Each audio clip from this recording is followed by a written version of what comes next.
Yes, good evening, everyone in the USA, Canada, all over the world, including regions of Long Island, plus the five spots of Brooklyn, Bronx, Manhattan, Staten Island, and Queens.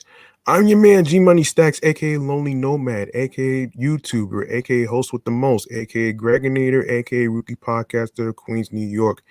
And you are now rocking with the Meticulous Vibe Juice Podcast, episode 20.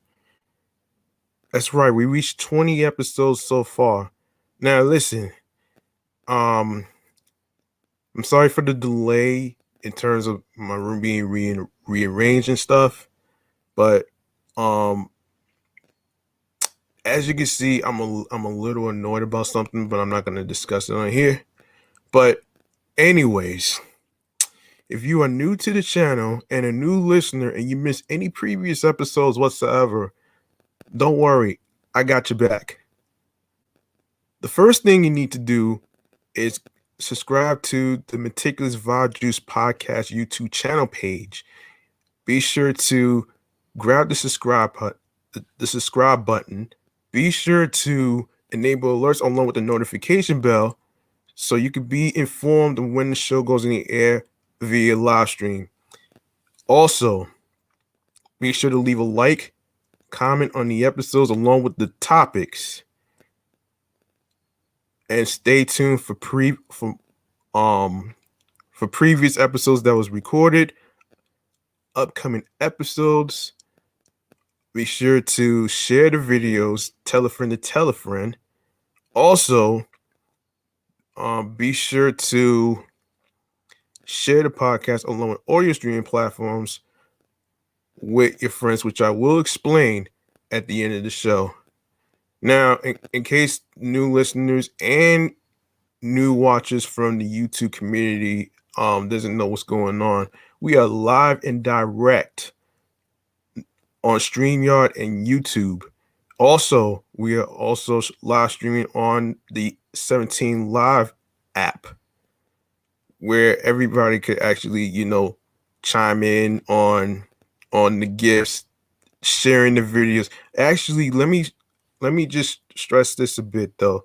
For those of you that's following me on 17 Live, be sure to share the live stream along with, the gifts, the poke backs, all that stuff.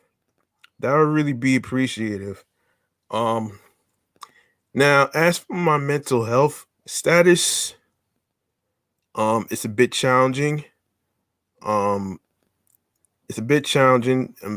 It's very hard for me to be the best man I could be, as far as like, anything that kind of triggers me to be annoyed about something. But it, it's gonna take a day by day process to actually do all this. So, um, physically, I'm okay. Spiritually, I am working on that, and I am working on that though. But it's all good though. So, um, of course, without further ado, we are going to go to a segment that I would like to call the Chillax Man Cave Popcorn Lounge, which is basically about the review of TV shows and movies. I don't have any music artists to review today, but maybe next time I'll have a music artist to review. So for this one, this is basically dedicating the the episode 20 to Marvel Comics TV shows and movies. So um and the first thing that has to do with Marvel Comics has to do with a recent movie that just came out called Shang-Chi. Now, give me a second here while I share this live stream on 17 Live. Um, and also, let's get started. All right, so Shang-Chi and the Legend of the Ten Rings is a 2021 American superhero film based on Marvel Comics featuring the character Shang-Chi. Produced by Marvel Studios and distributed by Walt Disney Studios Motion Pictures, it is the 25th film in the Marvel Cinematic Universe. The film is directed by Destin Daniel Cretton from a screenplay he wrote with Dave Callahan and Andrew Lanham, and stars Simu Liu as Shang-Chi alongside Aquafina, Manger Zhang, Fala Chen, Florian Mon- Montanou, Benedict Wong, Michelle Yeoh, Ben Kingsley, and Tony Leung. In the film, Shang-Chi is forced to confront his past when his father, Wen Wu, the leader of the Ten Rings organization, draws Shang-Chi and his sister, um, Xialing, into a search for a mythical village. Okay, now, so this is based on Shang-Chi entered. Okay, a film based on Shang-Chi entered development in 2001, but work did not begin in earliest until December 2018 when Callahan was hired. Cretton joined in March 2019 with the project fast tracked as Marvel's first film with an Asian lead. The film's title and primary cast were announced that July, revealing the film's connection to the Ten Rings organization, which previously appeared throughout the MCU, and its leader, Wenwu. Shang-Chi and the Legend of the Ten Rings is the first Marvel Studios film with an Asian director and a predominantly Asian cast. Filming began in Sydney in February 2020, but was put on hold in March due to the COVID-19 pandemic. Production resumed in August before completing in October, and additional shooting occurring in San Francisco. Shang-Chi and the Legend of the Ten Rings premiered in Los Angeles on August 16th, 2021, and was released in the United States on September 3rd as part of the Phase 4 of the MCU. And it has grossed $402 million worldwide. I repeat, $402 million, making it the sixth highest grossing film of 2021. The film received positive reviews from critics who praised the choreography of the action sequences, exploration, and representation of Asian culture, and the performances from the cast, particularly Liu and Luan. Um, yeah, I'm not gonna go into the plot, so you guys are really should I go to the plot? Nah, I'm probably not gonna do that, man. Um, I'm gonna skip over to um, what is it? The just give me a second, folks. Oh, okay, let's go to the music. Recording for the film score, composed by Joel P. West, began at Abbey Road Studios in London by June 2021. West scored Cretton's four previous films. The film score was released digitally by Marvel Music and Hollywood Records on September 1st, 2021. Marvel Music, Hollywood Records, and Interscope Records also released four separate singles ahead of the film's release. Lazy Susan by 21 Savage and Rich Brian. Every Summertime by Nicki. Run It by DJ Snake, Rick Ross, and Rich Brian. And In the Dark by Sway Lee. A soundtrack album containing these songs were released on September 3rd, in addition to the songs by JJ Lynn, Sweetie, Anderson Paak, and other artists, and was produced by Sean Miyashiro and 88 Rising. Let's see.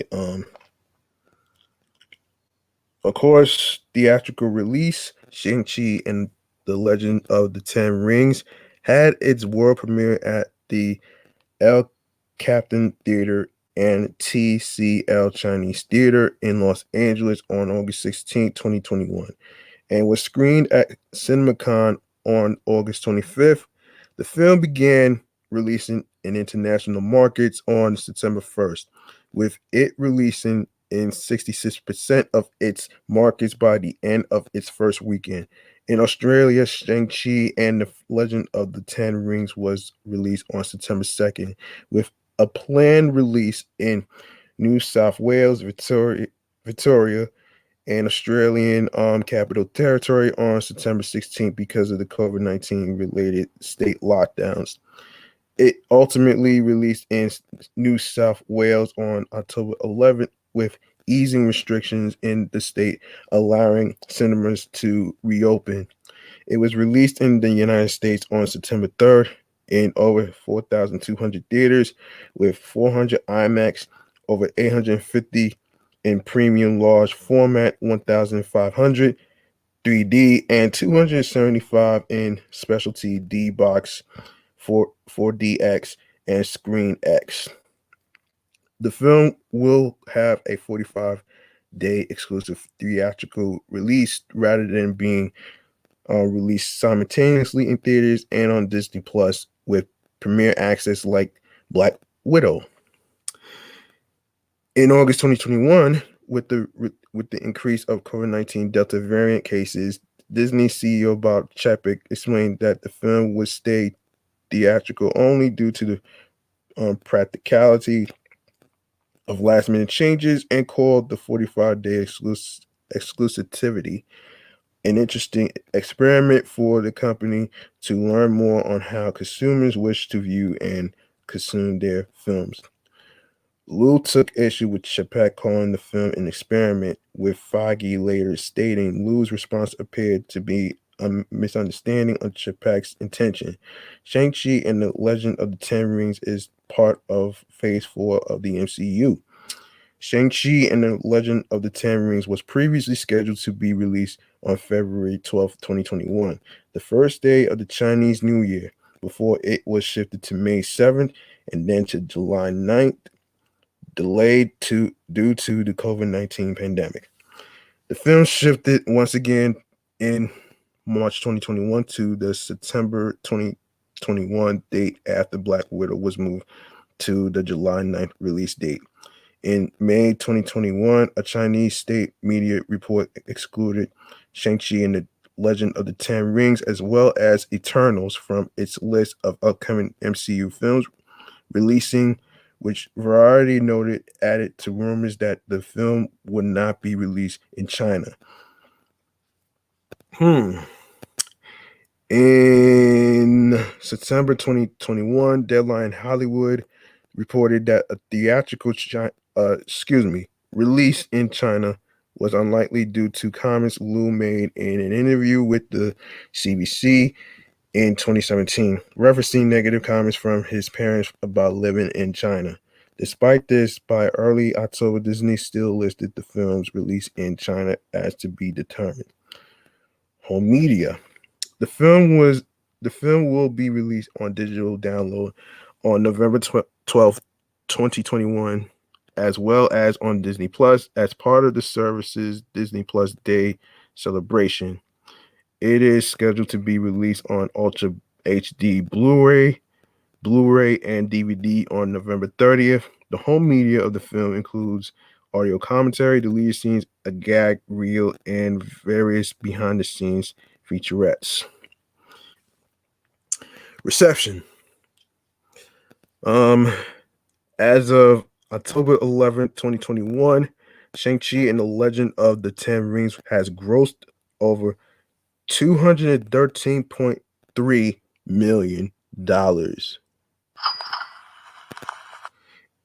in the United States and Canada and $189.6 million in other territories for a worldwide total of $402.9 million.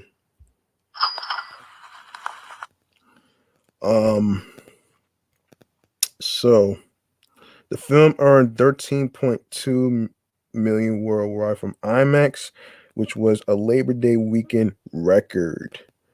Wow.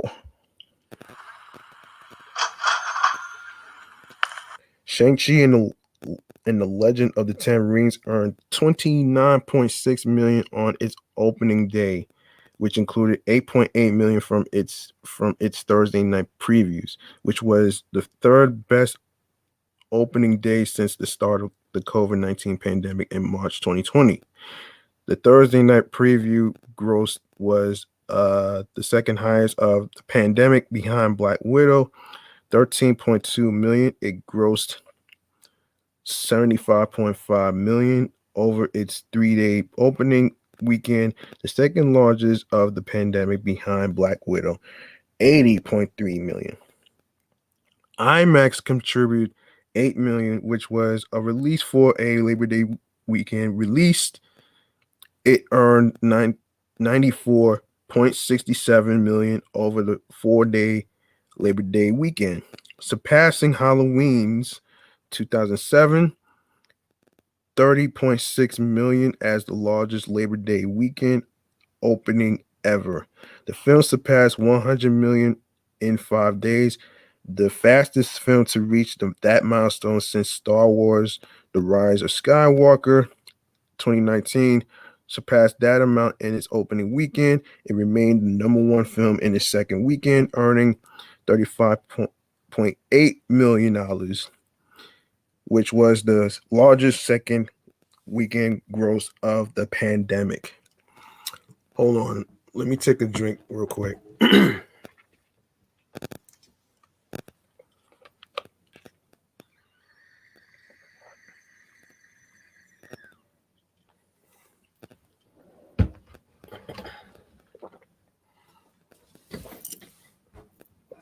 Okay. All right. Where was I? Okay. In its third weekend, the film was once again the number one film, earning 21.7 million, becoming the second largest third weekend gross for a September release behind It 2017. Shang-Chi and the Legend of the Ten Rings was again the top film in its fourth weekend, the third MCU film following Guardians of the Galaxy 2014 and Black Panther 2018 to remain the top film for 4 consecutive weeks, and became the highest grossing film of 2021 in the United States, surpassing Black Widow's gross of 186.7 million. The film surpassed 200 million in the United States and Canada by September 30th, becoming the first film of the pandemic era to achieve the milestone, and was the highest grossing film in its fifth weekend. By its fourth weekend, Deadline Hollywood projected the film would earn a total domestic gross around $250 million. $250 million.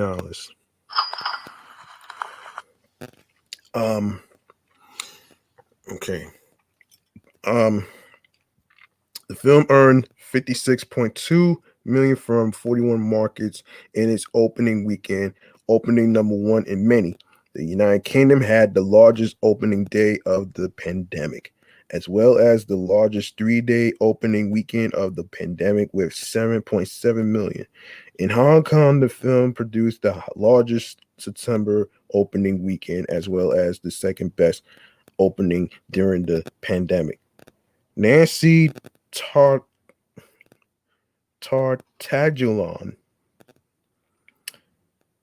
of Deadline Hollywood noted Korea's 6.5 million opening was an underperformance for the market and an MCU film, though it was the first Hollywood film to open at number one in several weeks. In its second weekend, the first earned 35.2 million from 42 markets, remaining number one in many. In its third weekend, the film earned an additional 20.3 million from 43 markets, being the top film in Australia, Brazil, Mexico, and the United Kingdom, amongst others. Okay. As of October 3rd, 2021, the largest markets are the United Kingdom, 27.1 million, South Korea 14.9 million, and France 11.5 million. Critical response on the review aggregator website Rotten Tomatoes, the film holds an approval rating of 92% based on 308 reviews, with an average rating of 7.50 out of 10.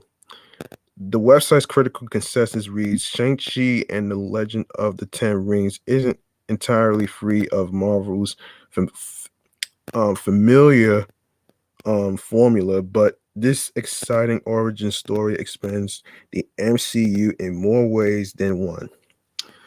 On Metacritic, yes, Metacritic, folks. The film has a weighted average score of 71 out of 100, based on 52 critics indicating generally favorable reviews.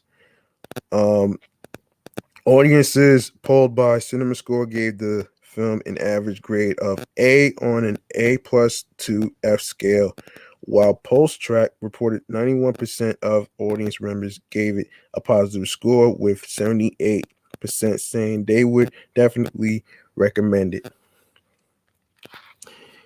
Yeah,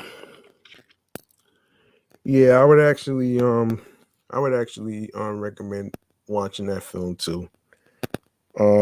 Peter D. Bruges at Variety called the film a flashy Asian-led visual effects extravaganza that gives the second tier Shang-Chi the same over-the-top treatment that big timers like Hulk and Thor typically get. The result broadens Marvel Studios' spectrum of representation once again, offering audiences of Asian descent the kind of empowerment for which Black Panther paved the way a few years back. Angie Han of the Hollywood Reporter felt while Shang-Chi and the Legend of the Ten Rings did not meld together its martial arts, fantasy elements, and exploration of Chinese and Asian American culture as smoothly as it should, it did become a superhero film that felt fresh and fun enough to feel worth a spin. Han believed some of the less intense action sequences made the film seem less like a superhero and more like the wishful grandeur of Disney's live action fairy tale adaptations, and added some of the humor keeps it from tipping over in self importance but robs it of some of its wonder. I don't know what that means, but okay. She also praised the performance from Liang, whose sincerity in portraying Wen Wu actually, to be exact, made him a supervillain with a soul. Oh boy. Oh boy. Giving the film 3.5 out of 4 stars, RogerEbert.com's Nick Allen believed the film fits into Marvel packaging in its own way, but it has an immense soulfulness that other MCU movies, superhero movies, and action movies in general should take notes from. Allen believed Liang was the film's most brilliant casting and enjoyed the various fight sequences since Cretton changed the height, light, reflections, and staging for each. He noted the film's final act was such an over the top, giddy roller coaster ride that you can't help but root for it, and concluded that Shang-Chi was not an experiment for Marvel and Disney, but rather a promising template for how they can get it right again. Writing an empire.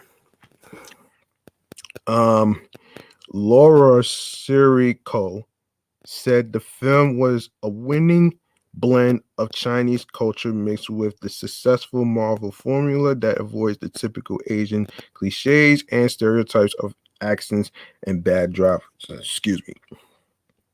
While pointedly calling out some of the racial errors from Marvel's past.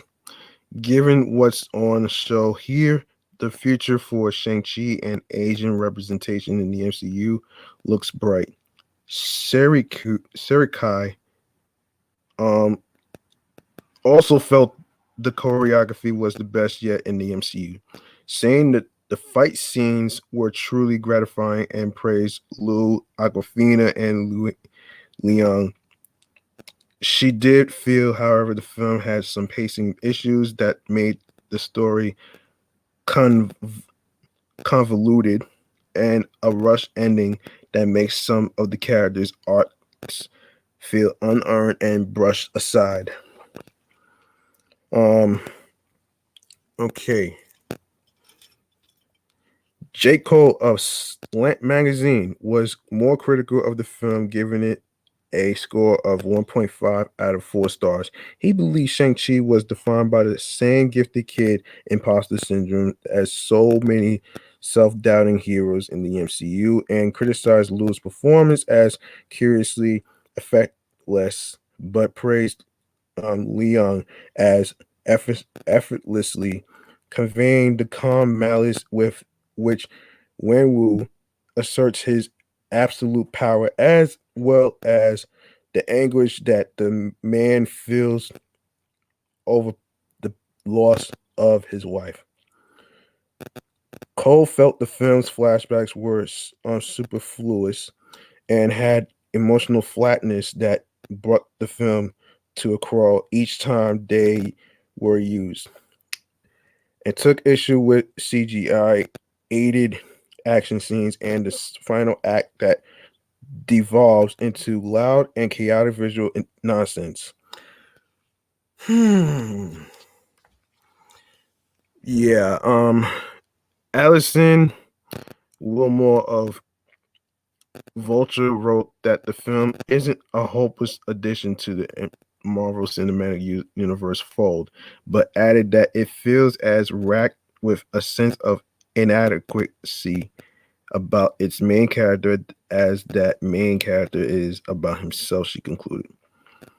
Um, she said, Shang-Chi and the Legend of the Ten Rings may give us the franchise's first Asian American superhero, but what may be the most Asian American thing about it is the way it's caught between the legacy of its forebears and a still developing sense of self. Its protagonist yanked away from that journey and enlisted as the face of the latest representational win without ever seeming entirely decided on what he's representing. Well, let's see.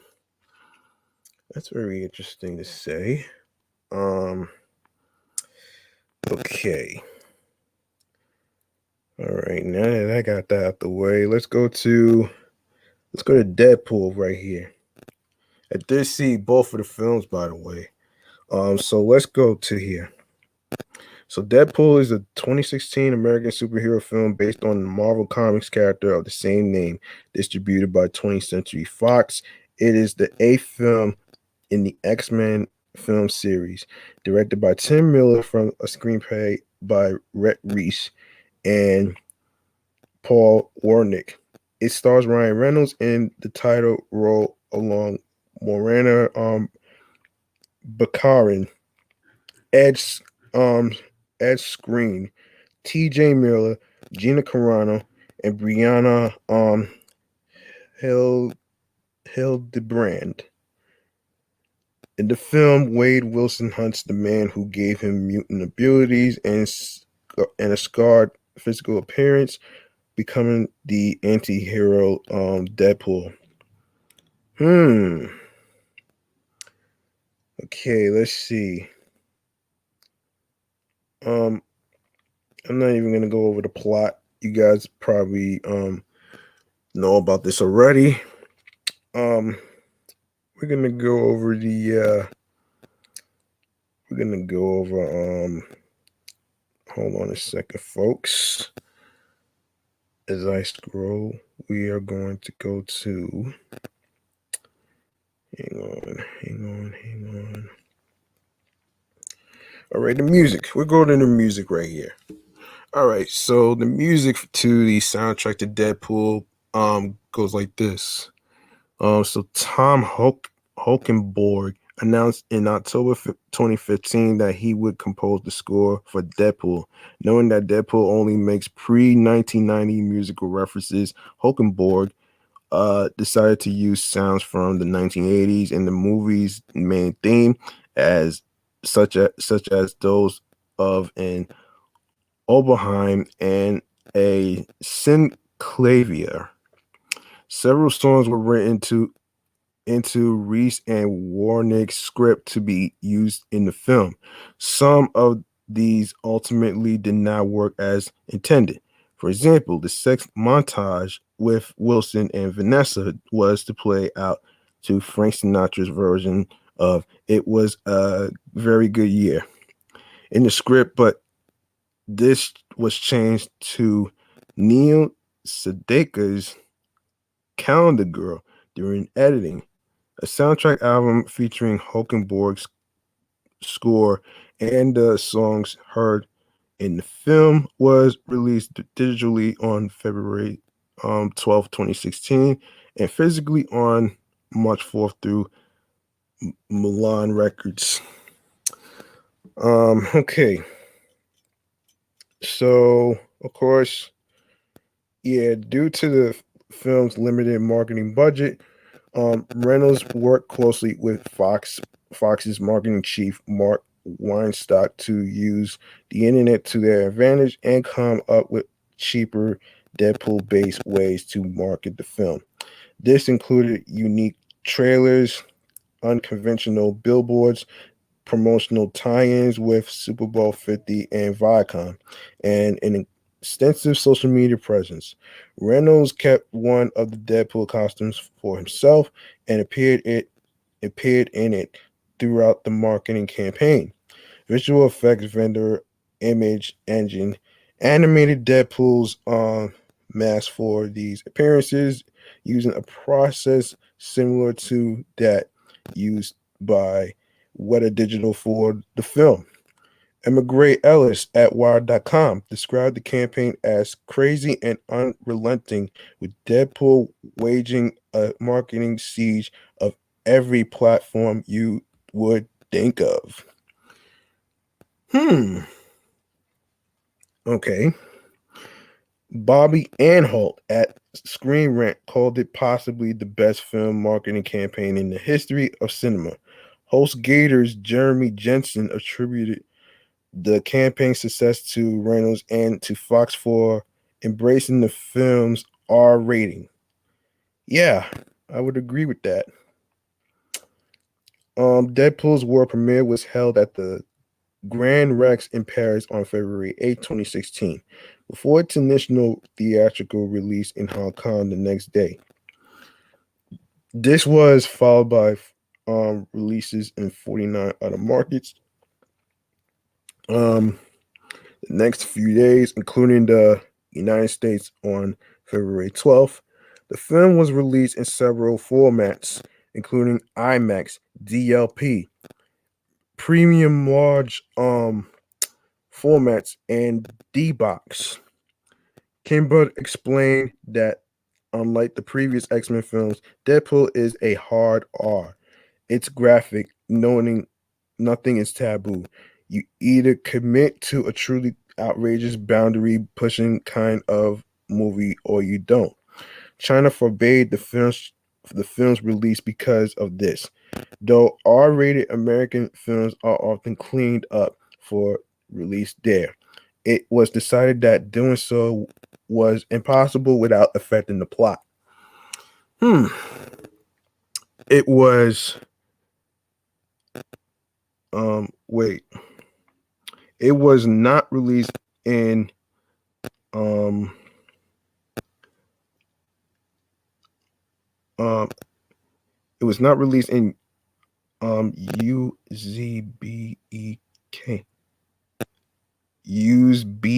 Uzbekistan. Okay. after theater owners in the country decided against showing the film because of its age restriction and how it violated the country's societal norm. Come on, man. It's a fucking rated R movie, man. It's not made for kids. What is wrong with you people? I swear, man. Oh shit.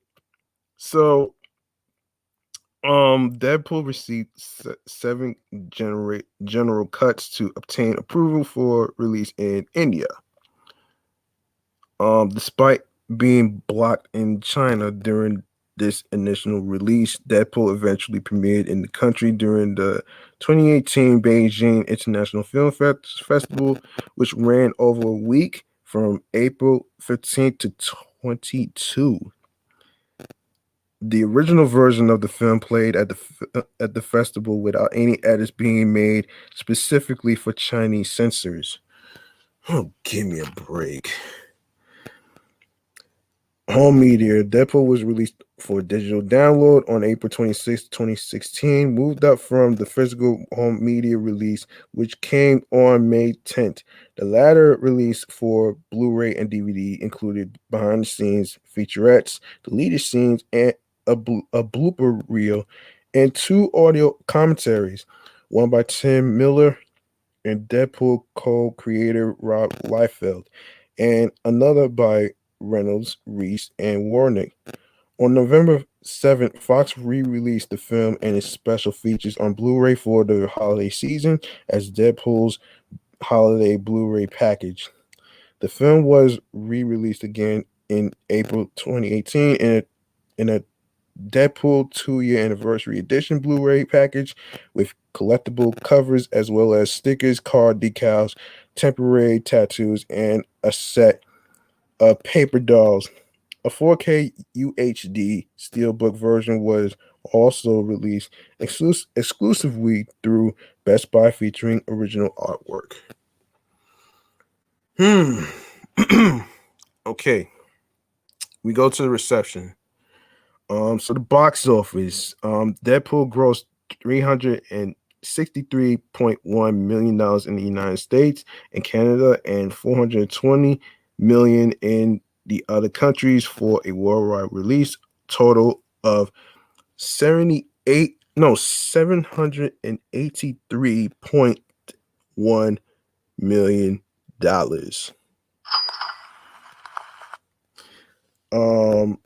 Against a budget of $58 million. It broke numerous records with its opening weekend gross across the world and went on to become the highest grossing X-Men film, as well as the ninth highest grossing film of 2016. Deadline Hollywood calculated the net profit of the film to be 322 million when factoring together all expenses and revenues for the film, making it the second most profitable release of 2016. When discussing potential reasons for the film's surprise success, the site highlighted its marketing campaign. At the end of January 2016, the film was projected to earn 55 to 60 million over its opening weekend in the United States and Canada. Fox's rivals projected the film to earn closer to 80 million. It ultimately opened at number one, making it 132.4 million for the weekend and 152.2 million over the long President's Day weekend. Trying to explain this surprise, Fox's domestic distribution chief Chris Aronson said, "It's hard to comp and predict. You are doing something that's never been done. It's like you throw the rule book out the window." Yes, it's called taking a risk. Yeah, it's called taking a risk, folks, man. If you take a risk at something or what you're trying to do, it ain't PG. If it's not PG-13, I mean, why not take a risk? Because after you take a risk, you get rewarded, and this is what happened with Deadpool. Okay. Um. Okay. The weekend included 12.7 million from Thursday preview showings on February 11th, 47.5 million on its opening day, 42.5 million on February 13th, and 42.6 million on February 14th, as well as 19.8 million on February 13th to end the long weekend. These were all day of the week records for R-rated films, and days in February for Thursday through Monday. 16.8 million of this came from IMAX screens, a record opening weekend for R-rated films and February releases in that format. Yes. Yes, I agree with this. Uh Deadpool earned an additional 55 million in its second weekend. This kept it at number 1 and made it the fastest R-rated film to cross 200 million, doing so in 9 days. It became the highest grossing X-Men film and R-rated comic book superhero film the next day. It remained in the number 1 position for its third week, but fell behind Zootopia and London Has Fallen the following week. Deadpool's domestic run ended on June 17th after 126 days with 363.1 million. This was shortly after it became the highest grossing R-rated film worldwide. The film's U.S. audience across its whole run was 59% white, 21% Hispanic, 12 African American, and 8% Asian. It was also 62% male and had an average age of 35. The film was released in 80 markets around the world, many of them in its first week. This included the United Kingdom, France, and Australia on its first day. February 9th, where it was number one film and broke several records. The film also opened well in Asian countries, notably Taiwan, where Reynolds had traveled for promotion and made the central hub of Southeast Asia for the film, and Hong Kong, where the film had the biggest Chinese New Year single day ever.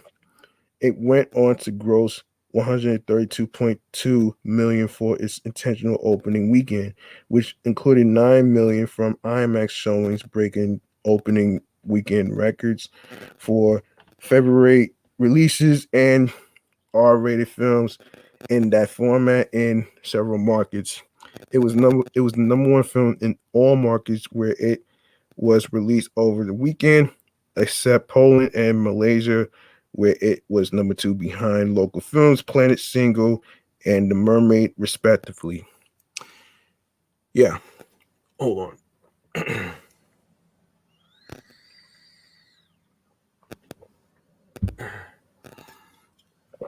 Okay. The film broke the record for biggest opening weekend in Russia and Thailand and set records for biggest R-rated film and February opening weekends in several other markets. It remained number 1 for the international box office in its second weekend, making an additional 84.7 million from 77 markets. The film made number 1 debuts in 17 new countries, including Korea, Spain, and Italy, and maintained its number 1 position in countries like the UK, Germany, and Brazil. Its Southeast Asia performance was compared favorably to bigger superhero films like Guardians of the Galaxy and Captain America Winter Soldier, both in 2014. Deadpool was number 1 for the third consecutive weekend before falling to number 3 um behind IP. Yeah, is it LP3 Man? No, I don't know. And Zootopia in its fourth. Deadpool opened its final market, Japan, in June and was number one film there with a 6.5 million opening weekend. Okay, so we are going to go to the critical response. Um, on review aggregator Rotten Tomatoes, the film holds an approval rating of 85% based on 346 reviews, with an average rating of 7.10 out of 10. The site's critical consensus reads fast, funny, and gleefully profane.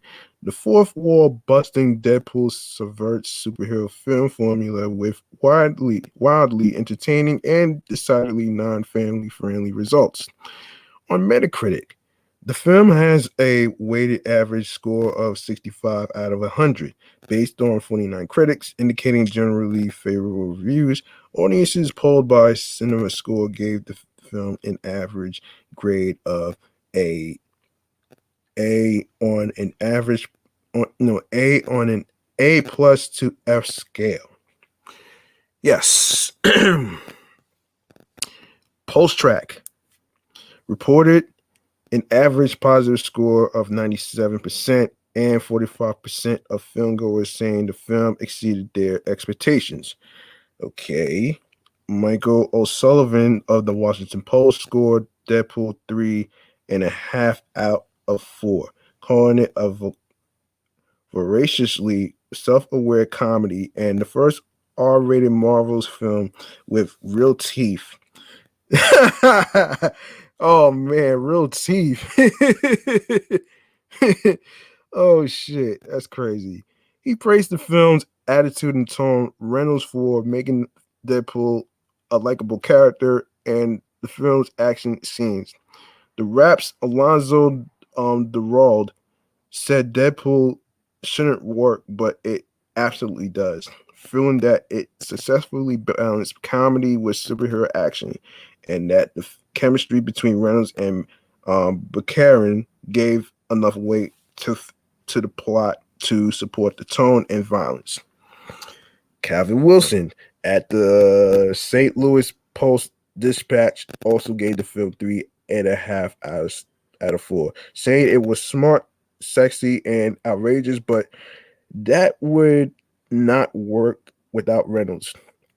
The Guardians on Peter Bradshaw gave the film 4 out of 5, calling it neurotic and needy and very entertaining, comparing it to Kick-Ass 2010 and Kill Bill 2003. Yeah, 2003. He did feel rather the film's villains were underused. Writing for Uprocks, Drew McWeeny. McWeeny. Oh shit.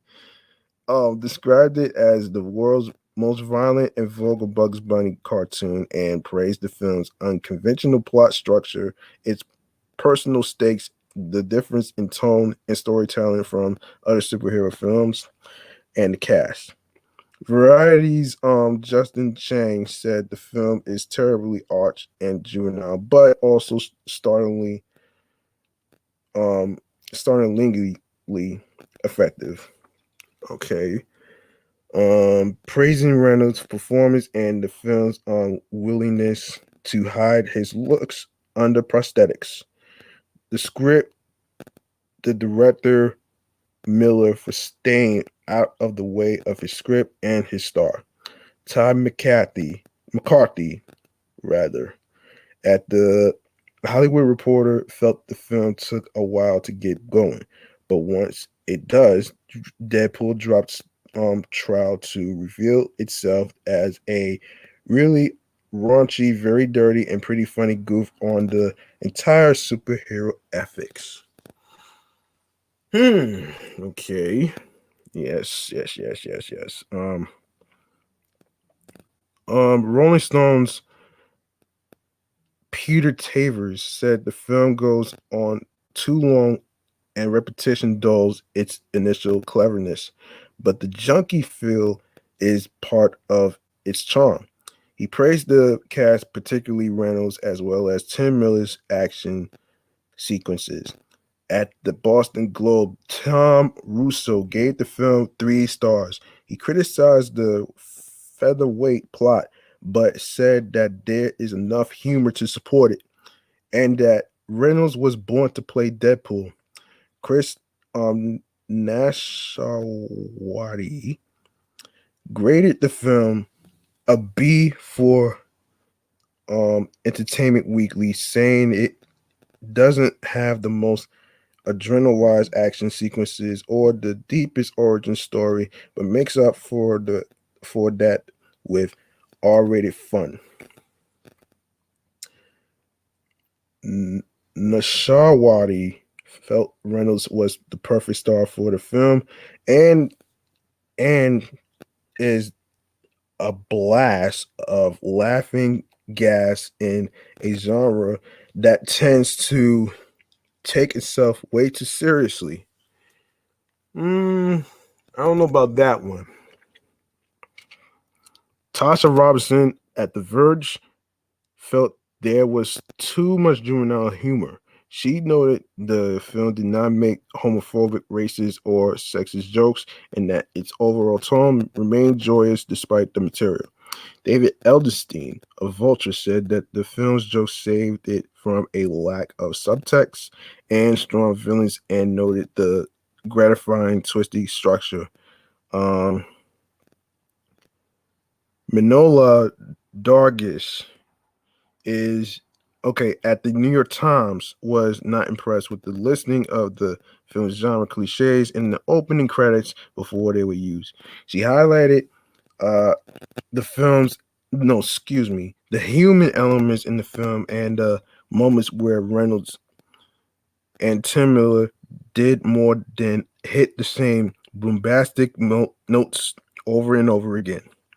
IndieWire's Kate Erblin gave the film a B minus, praising its style, and Reynolds' Deadpool for breaking the superhero mold, but criticizing the overall film for following genre conventions and focusing on numbing violence and unoriginal swearing and nudity. Okay. Writing for the Los Angeles Times, Kenneth Turan said that Deadpool gets off to a fun start, but the character eventually wears out his welcome.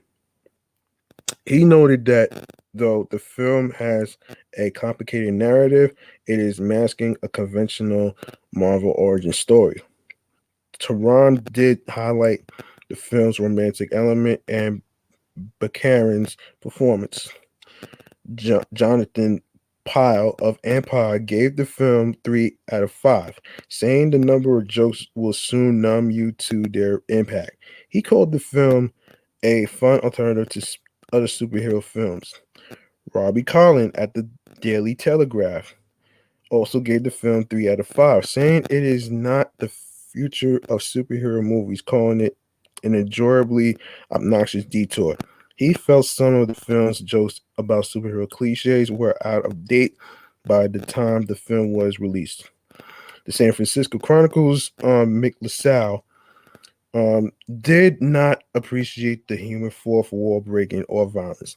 He concluded that the film is bad, borderline garbage, but disturbing too, in that it's just the kind of fake cleaver awfulness that might be cinema's future. Yeah, I would have to disagree with what he said. I did see the movie myself, and if it was #1 in the box office for 3 weeks, then it's considered a good movie. It's not just about the extra fancy stuff. It's also the it's also about the dialogue, the storyline.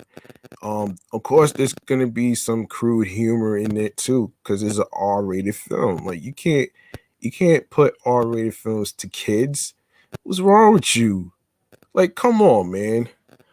Anyway, we go to the accolades.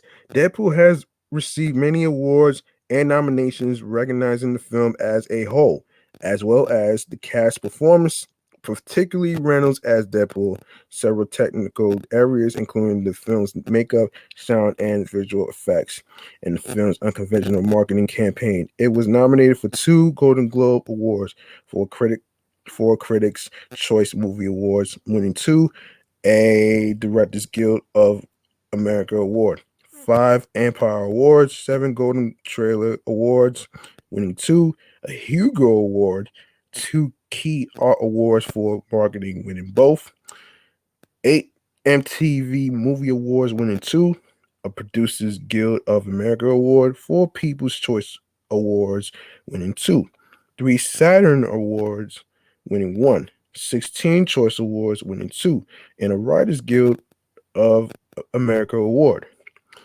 Well, after being nominated for awards such as the Golden Globes, Critics' Choice, and Writers Guild of America, Deadpool was considered a serious contender by commentators for several Academy Awards, despite its content and tone.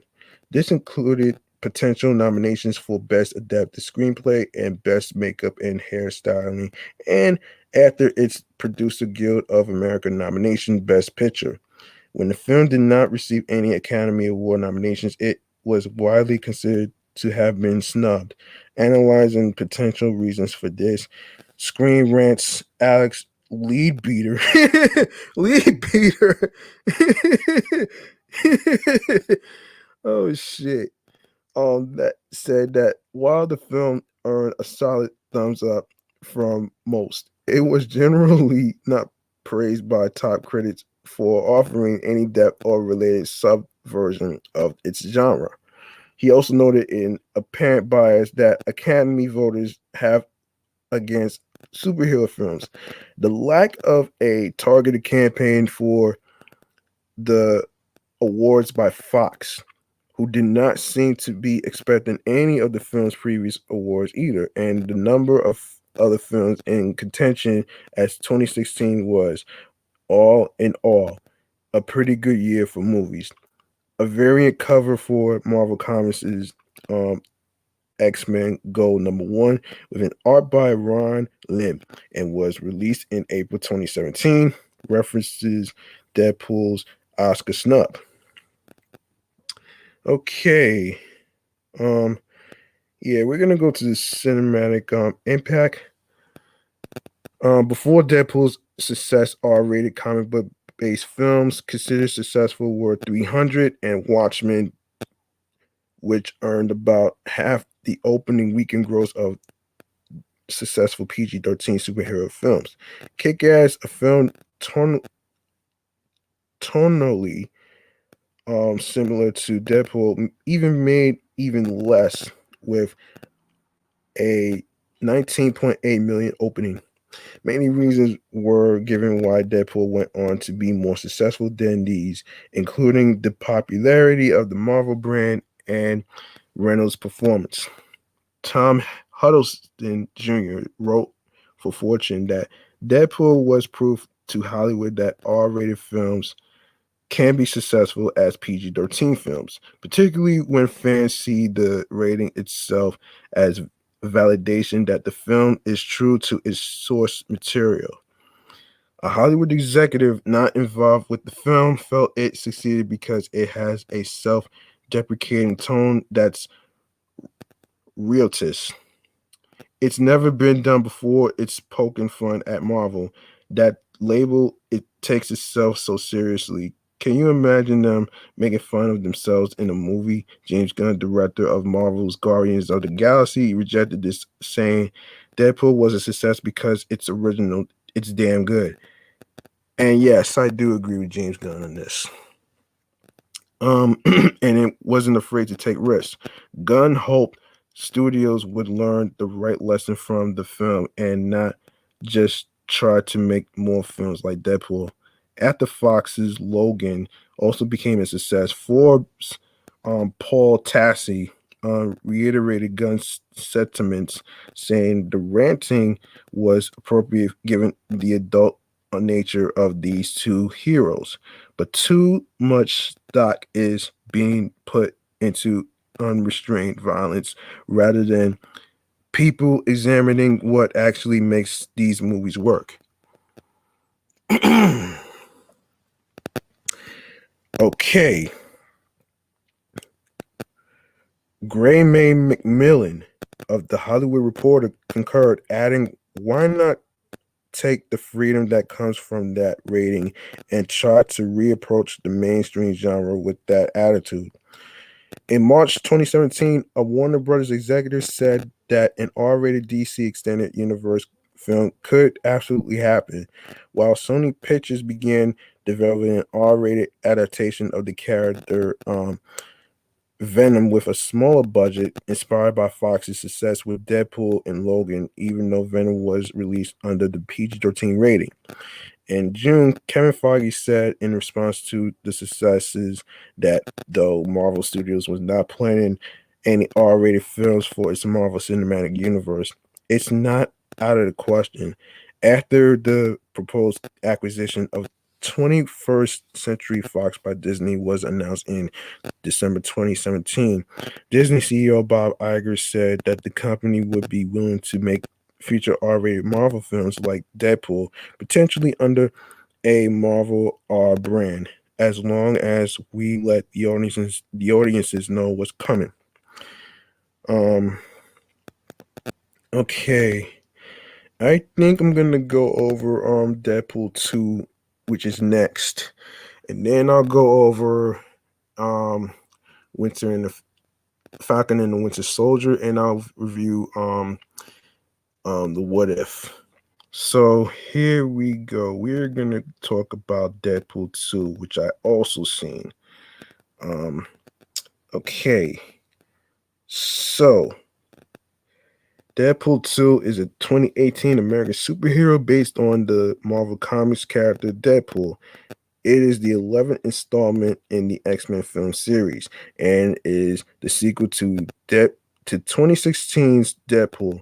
The film was directed by David Leitch from a screenplay by Rhett Reese, Paul Wernick, and Ryan Reynolds, who stars in the title role alongside Josh Brolin, Morena Baccarin, Julian Dennison, Zazie Beetz, T.J. Miller, Brianna Hildebrand, and Jack Kesey. In the film, Deadpool forms the X-Force to protect a young mutant from the time-traveling soldier Cable. Okay. So plans for a sequel to Deadpool began before the original film's release and were confirmed in February 2016. Of course, the budget for Deadpool 2 was 110 and it made $785 million.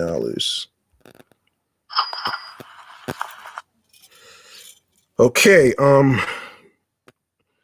all right, though the original creative team of Reynolds, Reese, Warnick, and director Tim Miller were quickly set to return for the second film.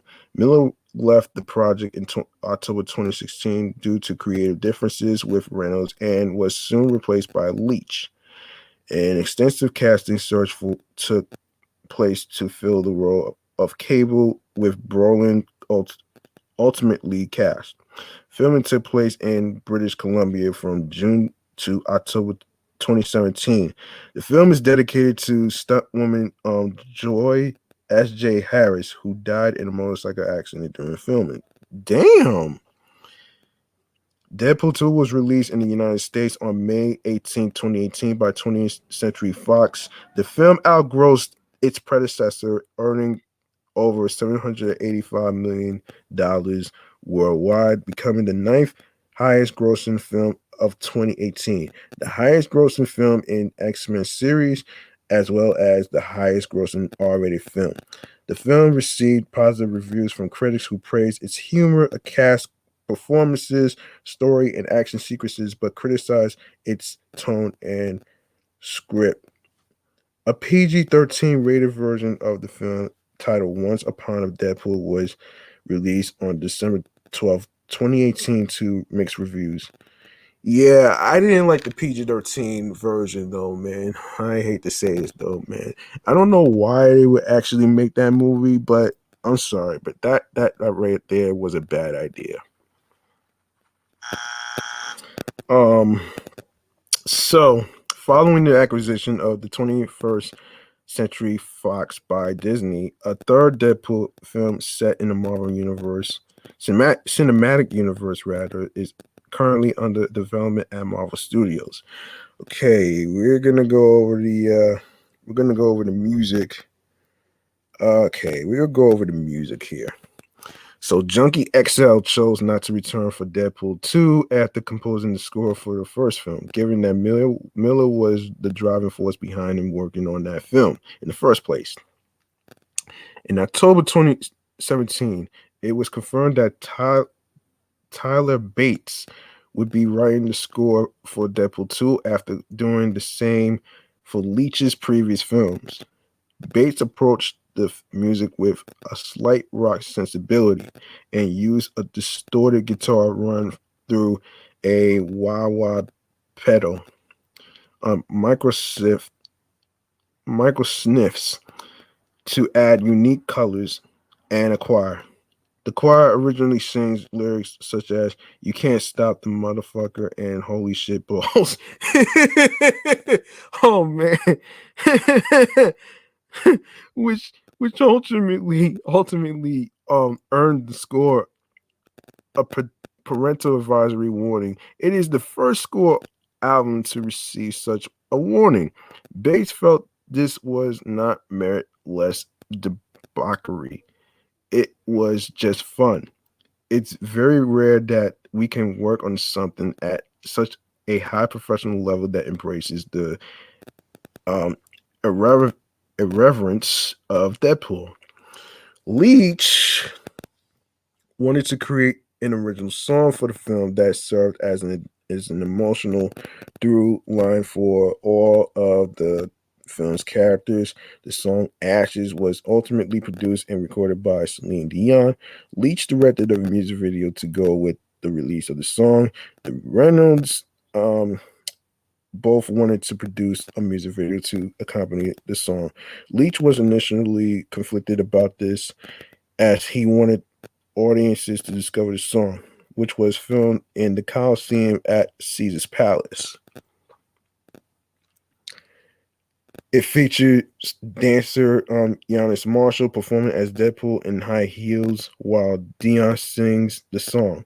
The song was released as a single with the music video on May 3rd, 2018. Before Sony Classical Records released a score album on May 11th, and Columbia Records released an album featuring the songs from the film, including Ashes, on May 18th. All right. Okay. Marketing. Okay. So for the Fox presentation at Cine Europe 2017, in June, Reynolds made a video message featuring himself in the costume as Deadpool from the film set. The first teaser poster, which pays homage to Norman Rockwell's 1943 painting "Freedom from Want," was released that November. Of course, uh, yes, Justin Carter of Comic Book Resources found it oddly appropriate for Deadpool 2 to co-opt this iconic work for a modern pop culture audience, as it is true to Deadpool's incredibly referential nature. Diaz of Nerdist said it strikes exactly the irreverent tone you'd expect for Deadpool's sequel. The first footage from the film debuted the following week rather. At the end of a video where Reynolds in character as Deadpool parodies Bob Ross and his television show The Joy of Painting. The video was described by Hollywood Reporter's Ryan Parker as completely out of left field and setting the tone perfectly for the film.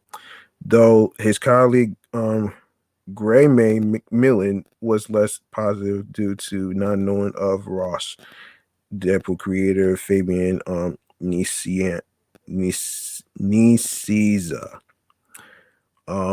Though thought the fact that many in the audience wouldn't know of Ross made the video exactly the kind of quirky pop culture choice that works perfectly for Deadpool.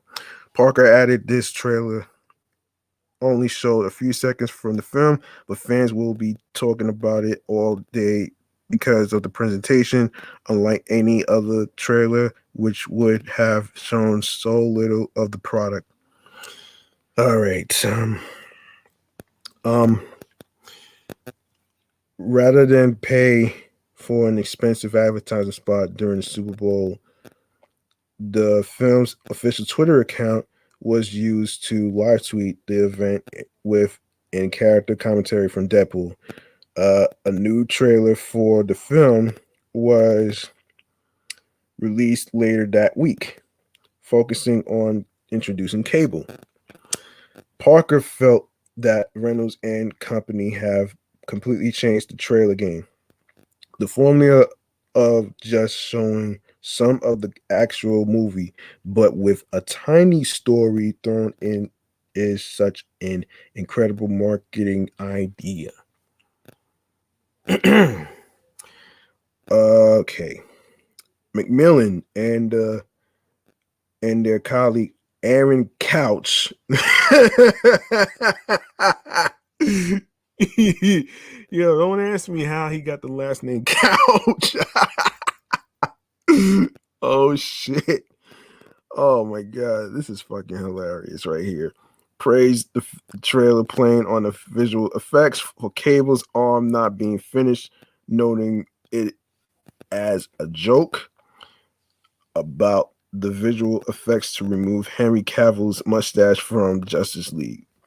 The group collectively praised the overall marketing for the franchise, with McMillan suggesting that the campaign for the sequel may surpass that of the first Deadpool. A full trailer for the film explaining its general plot was released at the end of March. Forbes contributor Scott Mendelson called it pretty funny and mostly entertaining, but was disappointed in it being a conventional trailer compared to the more out there videos previously released for the film. He explained that he thought the first film had a winning lead character and fun character-centric jokes, but a pretty generic origin story plot that eventually became the thing it was critiquing. Yeah, critiquing. Yes. And was concerned that the sequel would turn out to be a more standard superhero sequel. So, Mendelsohn also noted the inclusion of T.J. Miller in the trailer following the review of sexual misconduct allegations against the actor in the late 2017, calling it inevitable no matter how tarnished his reputation might be these days. All right. The Hollywood Reporter also noted the more traditional style of the trailer, but remained generally positive about the film and highlighted that the supporting cast for the film as appearing in the trailer, including Brolin, Beats, Katsuna, and Cruz. Also in March, a Twitter account was established for the character Peter and began to be regularly updated with tweets about his interests, including photos of the character beekeeping and preparing for his role in the X-Force team. A month later, Fox released the final trailer for the film, with Melston lamenting that it was as conventional as the previous trailer, but finding it understandable that Fox not be seen to be hiding the film, and ultimately felt that the trailer indicated the film would be a pretty solid comic book sequel. The group at the Hollywood Reporter praised the final trailer as well, highlighting its references to X-Men Origins Wolverine and the DC Universe, as well as its introduction of Peter. At the end of April, Leach stated that alternate versions of jokes that had been cut from the film were included in the trailers, since only one can live in the movie, so we might have snuck a couple in sort of additional materials that people can discover. Okay. As part of a promotion for the film with beverage company Mike's Harder, the Sister Margaret School for Wayward Girls fictional bar from the film was emulated in pop-ups at the Alligator Lounge.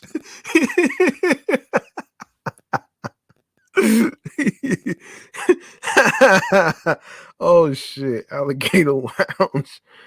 Oh man. Oh man, Alligator Lounge in New York from April 26th through the 28th, and the Slipper Clutch in Los Angeles from May 10th through the 12th.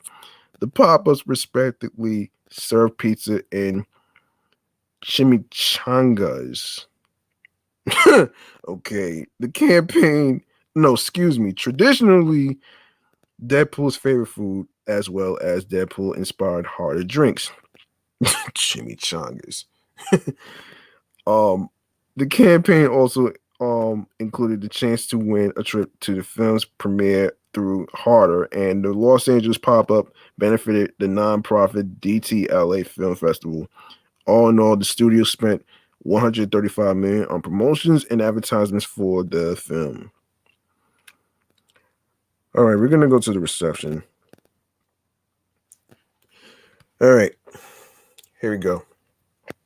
Deadpool 2 grossed $324.6 million in the United States and Canada and $460.5 million in other territories for a worldwide total of $785 million against a production budget of $110 million. Deadline Hollywood calculated the net profit of the film to be $235.4 million when factoring together all expenses and revenues, making it the seventh most profitable release, excuse me, of 2018. On April 20th, 2018, both Fandango and Regal Cinemas announced that Deadpool 2 was the best pre-selling R-rated film in the respective histories. The film opened in 4,332 theaters, setting the record for the widest R-rated release ever. Of course, it did beat the movie It in September 2017. It made $18.6 million from Thursday night previews and $53.3 million on its first day, setting records for both by an R-rated film, beating its $13.5 million and $50.4 million, respectively. The film went on to debut to $125.5 million, the second best opening for an R-rated film behind the original, and became the first film to dethrone Avengers: Infinity War atop the box office. It fell 65.4% in its second weekend, grossing $43.5 million and finishing second behind newcomer Solo, a Star Wars movie. The film made $23.2 million rather in its third weekend, remaining in second behind Solo. It dropped 39% in both its fourth and fifth weekends, making a respective $14.1 million and $8.7 million. Okay, worldwide, the film had a global debut of $300.9 $100.4 million, including $174.9 million internationally, the largest ever for an R-rated film or Fox release. It opened in 81 markets and finished first in all of them, including the United Kingdom, 18 million, Korea, 17 million, Russia, 11.8 million, and Australia, $11.7 million. It remained number one in 27 markets in its second weekend, making 57 million and bringing its foreign total through its first full week to 279.7 million dollars. In its third week of the international release of the film, made 47 million, including a 5.5 million debuted in Japan, 26% better than the first film, bringing its foreign total to 344 million. In China, where the PG-13 Once Upon a Deadpool version was released, it had earned 42 million as of February 7, 2019. Deadpool 2 superseded its predecessor to become the highest grossing R-rated film of all time until Joker, with a global gross of over 1 billion, surpassed it in 2019. Critical response. Okay. On review aggregator Rotten Tomatoes, the film holds an approval rating of 84% based on 415 reviews, with an average rating of 7.1 out of 10. The website's critical consensus reads, in quote, though it threatens to buckle under the weight of its meta gags, Deadpool 2 is a gory, gleeful lampoon of the superhero genre buoyed by Ryan Reynolds' undeniable charm.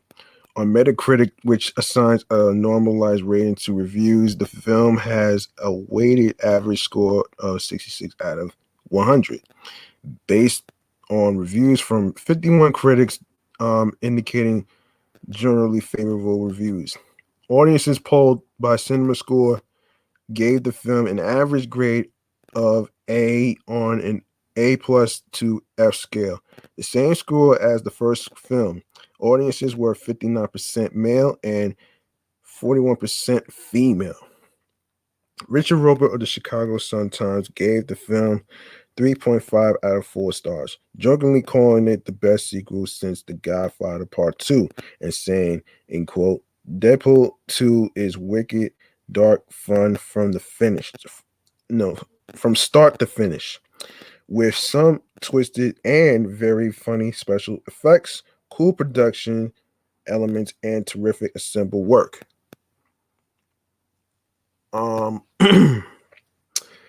Pop Matters writer J.R. Kennard wrote, in quote, if you enjoyed the guilty pleasures of Deadpool, it's an immutable law of physics that you will love Deadpool 2. The second verse may be the same as the first, but that verse is a dirty limerick of childish goodness. Michael Phillips of the Chicago Tribune gave the film 3 out of 4 stars and wrote, Deadpool 2 is just like Deadpool, only more so. It's actually a fair bit better, funnier, more inventive than the 2016 Smash, and more consistent in its chosen tone and style. Ultraviolet screwball comedy. A.O. Scott of the New York Times was critical of the cynical tone of the film, writing, something ever so slightly dishonest about this character, something false about the boundaries drawn around his sadism and his rage. Deadpool 2 dabbles in ugliness and transgressions, but takes no real creative risk. Well, yes, it did, stupid critic. New York writer David Edelstein wrote that the film was tedious and predictable, noting a superhero movie with no looseness of a Mad Magazine parody remains a viral idea, as demonstrated by the underrated Mystery Man and, of course, Deadpool. Give me a break. A film Let me see. A film that spits one liner as mechanically as a tennis ball launcher is even more tedious, predictable than one with no sense of humor at all. Well, I gotta disagree, man. I'm sorry. That's crazy, man. So there's a sequel. So let's take a look at this. By November 2016, with development already underway for Deadpool 2, Fox was also planning Deadpool 3, which was said to include the X-Force team. With the confirmation that Leach would direct Deadpool 2, it was revealed that Fox was looking for a separate filmmaker to direct Deadpool 3. In March 2017, Reese clarified that though Deadpool 2 sets up the X Force team, a future film focused on the team will be separate from Deadpool 3. So I think we'll be able to take two paths. X Force is where we're launching something bigger, but then Deadpool 3 is where we're contracting and staying personal and small.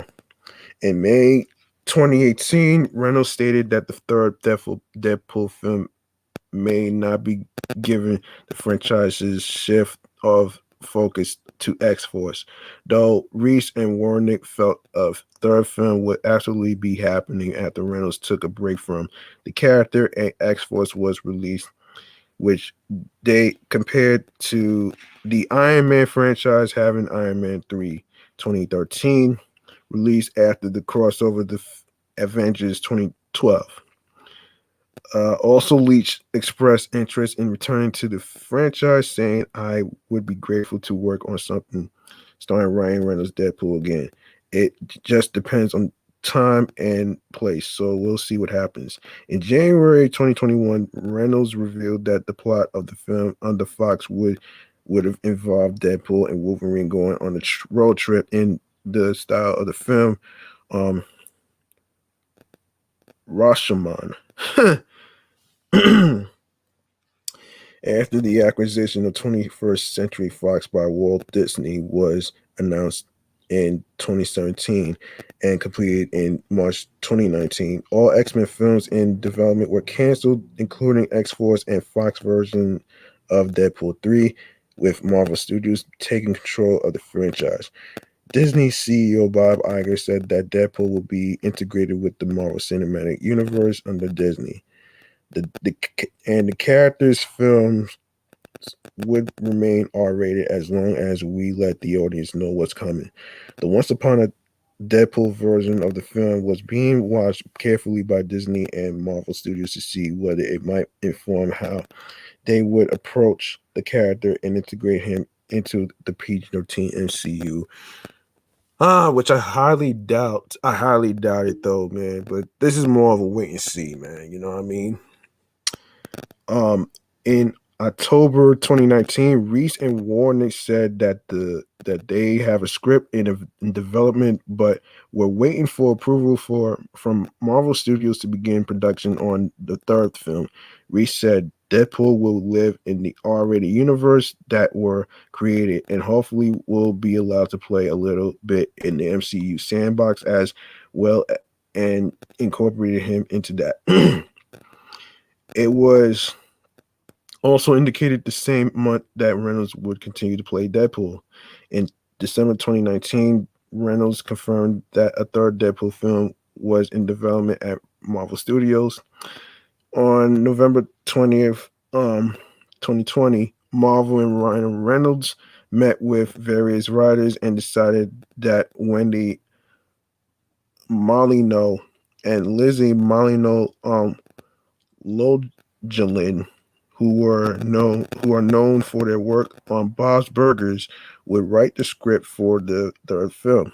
In January 2021, Marvel Studios chairman Kevin Feige reiterated that the sequel will be rated R like its predecessors and will be set in the Marvel Cinematic Universe. Filming is likely to commence in late 2022. Oh, wow. So there you go. Now we're going to review The Falcon and the Winter Soldier. Now, I didn't get a chance to check this out actually, but I don't mind reviewing this because this sounds like an interesting one actually right here. So the Falcon and Winter Soldier, an American television miniseries created by Malcolm Spellman for the streaming service Disney Plus, based on Marvel Comics, featuring characters Sam Wilson, Falcon, and Bucky Barnes, Winter Soldier. It is the second television series in the Marvel Cinematic Universe produced by Marvel Studios, sharing continuity with the films of the franchise and taking place after the events of the Avengers Endgame in 2019. Spellman served as head writer with Corey Skogland directing. Of course, this is starring Sebastian Stan, Anthony Mackie, Wyatt Russell, Aaron Kellyman, Danny Ramirez, Georgia St. Pierre, Adepero Arduye, Don Cheadle, who's also the narrator for the Wonder Years reboot, Daniel Bruhl, Emily Van Camp. Van Camp. Oh shit. Florence Kasumba, Julia Louis Dreyfus. Okay, from Seinfeld, of course, obviously. So Sebastian Stan and Anthony Mackie reprised their respective roles as Bucky Barnes and Sam Wilson from the film series, with Wyatt Russell, Aaron Kellyman, Danny Ramirez, Georges St. Pierre, Adepero Oduye, Don Cheadle, Daniel Bruhl, Emily Van Camp, Florence Kasumba, and Julia Louis Dreyfus also starring. By September 2018, Marvel Studios was developing a number of limited series for Disney Plus, centered on supporting characters from the MCU, such as Wilson and Barnes. Spellman was hired in October and chose to focus on the racial issues raised by Wilson being handed Captain America's shield at the end of Endgame.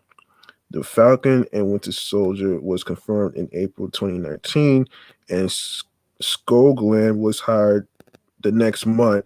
Filming began in October 2019 in Atlanta, Georgia, before moving the the the Czech Republic in March 2020. Production was halted due to the COVID-19 pandemic, but resumed in Atlanta in September before wrapping in the Czech Republic in October. The Falcon and Winter Soldier premiered on March 19th, 2021, and ran for 6 episodes until April 23rd. It is part of Phase 4 of the MCU. The series received positive reviews, with critics highlighting the actors' chemistry and the series' social commentary, but criticizing its pacing. It received 5 Emmy Award nominations. A 4th Captain America film is in development as a continuation of the series. Oh boy. Yeah, I'm not too sure if I'm going to see that. So, 6 months after being handed the mantle of Captain America at the end of Avengers Endgame 2019, Sam Wilson teams up with Bucky Barnes in a worldwide adventure that tests their abilities and their patience. Yeah, we're gonna go to the marketing part, man. I don't know. Well, yeah, we'll go to the marketing part. Okay, short teaser for The Falcon and Winter Soldier was shown at 2019 San Diego Comic-Con, featuring Bruhl and Zemo. The character wears his traditional purple mask from the comics in the teaser. Skogland traveled to Budapest, where Bruhl was filming the alienist Angel of Darkness, to capture the footage. concept art for the series featuring designs for the characters. Costumes are included in expanding the universe of Marvel Studios special that debuted on Disney Plus on November 12th, 2019. Ah, boy. Hold on again. In December 2019, Foggy debuted the first images from the series at Comic-Con Experience, which Matt Goldberg of Collider described as more grounded than fellow Disney Plus series WandaVision, with a standard spy thriller. Looks similar to the Captain America films. A commercial for the series, WandaVision and Loki, was shown during Super Bowl. Of course, Julia Alexander, The Verge, said there was not much footage, but it offered enough glimpses to tease fans. Haley Fouch at Collider felt of all the Super Bowl commercials, Marvel's teasers stole the whole show and had a lot to get excited about. A trailer for the series was released during Disney Investor Day in December 2020. Writers of Polygon said the trailer certainly delivered and made the series look like it was similar in scope to an MCU film.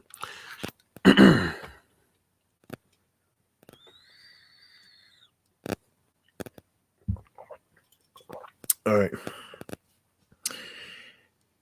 They highlighted the series villains, which the trailers showcased Zemo and the Flag Smashers. Angie Han of Mashable. Oh man. Mashable. Shit. Oh man.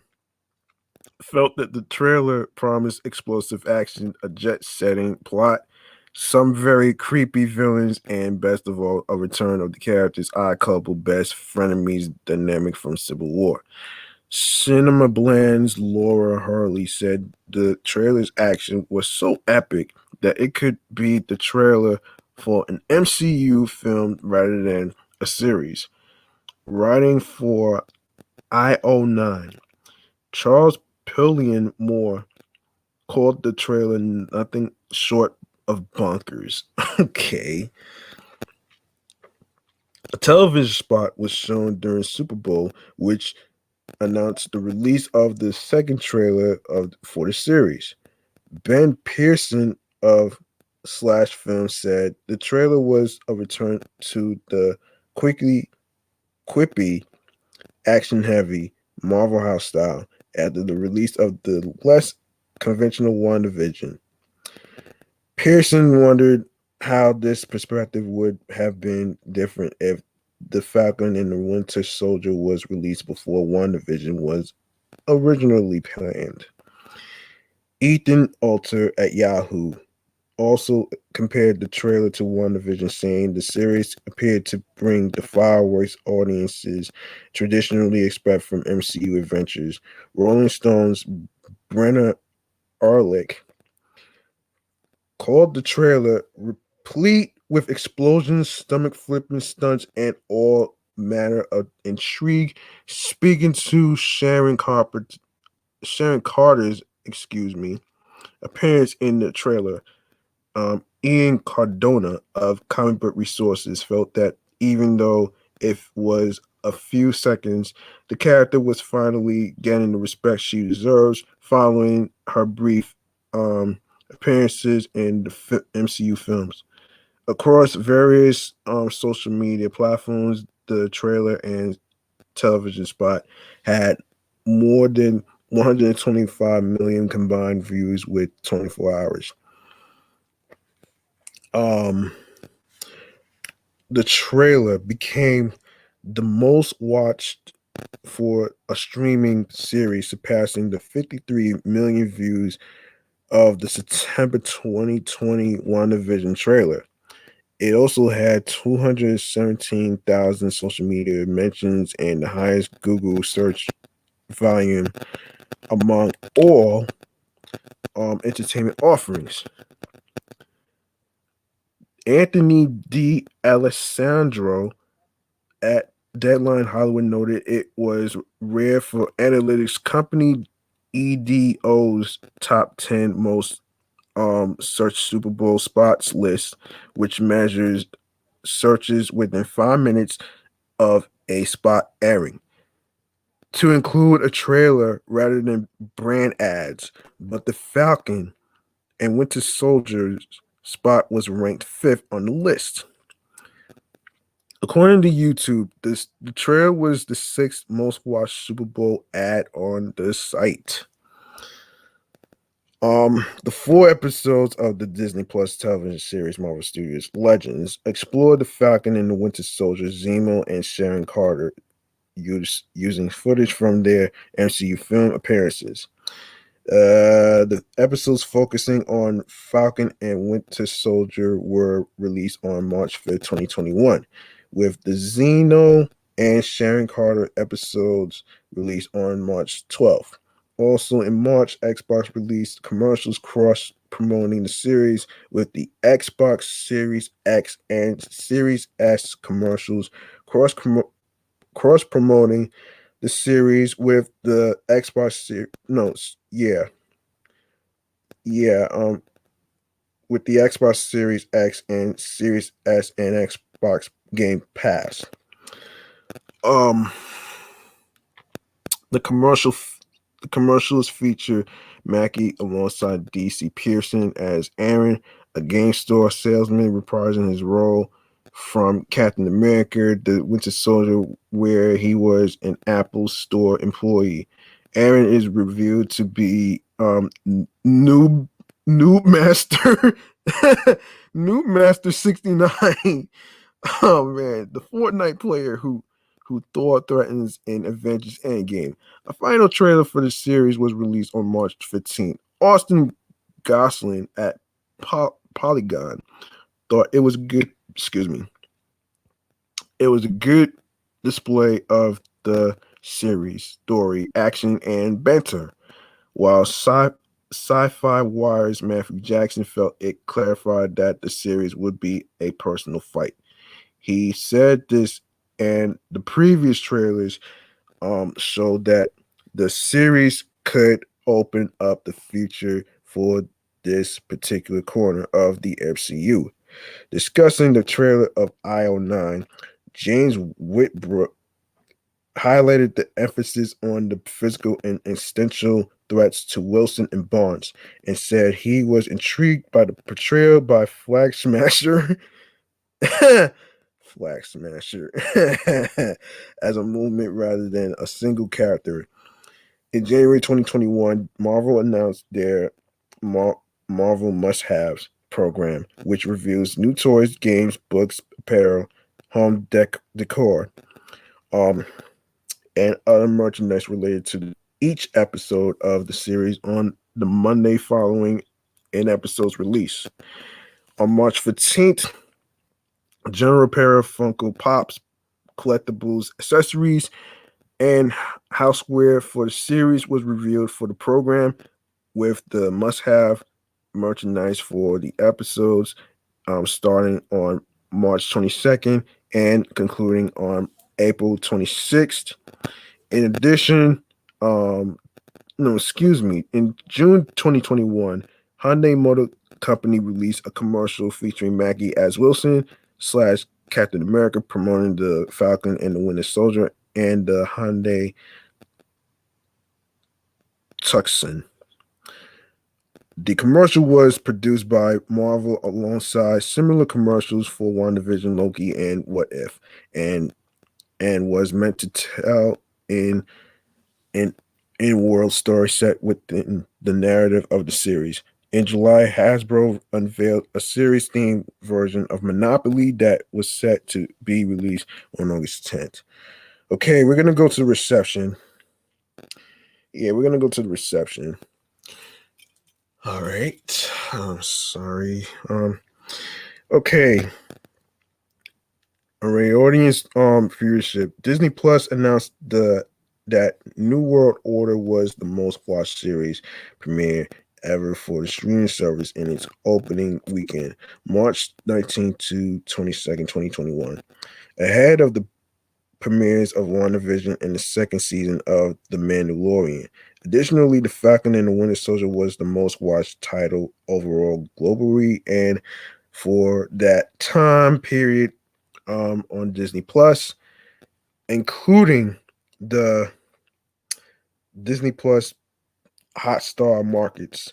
Samba TV reported that 1.7 million households watched the episode in its opening weekend. TV Vision, which determines viewing impressions by counting its 14,000 viewers on connected televisions who have watched one of nearly 25,000 titles for at least 2 minutes within a session of watching content for at least 5 minutes across all major U.S. streaming and advertising video on demand services. Reported that The Falcon and Winter Soldier was the most viewed series of April 2021 across measured platforms, being viewed nearly 40 times more than the average series measured by the service.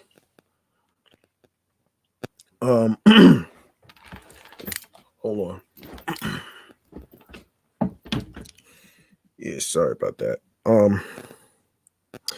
Okay, so the review aggregator website Rotten Tomatoes reported in a 90% approval rating with an average rating of 7.6 out of 10 based on 29 reviews. The website's critical consensus reads, packed with blockbuster action and depth character beats.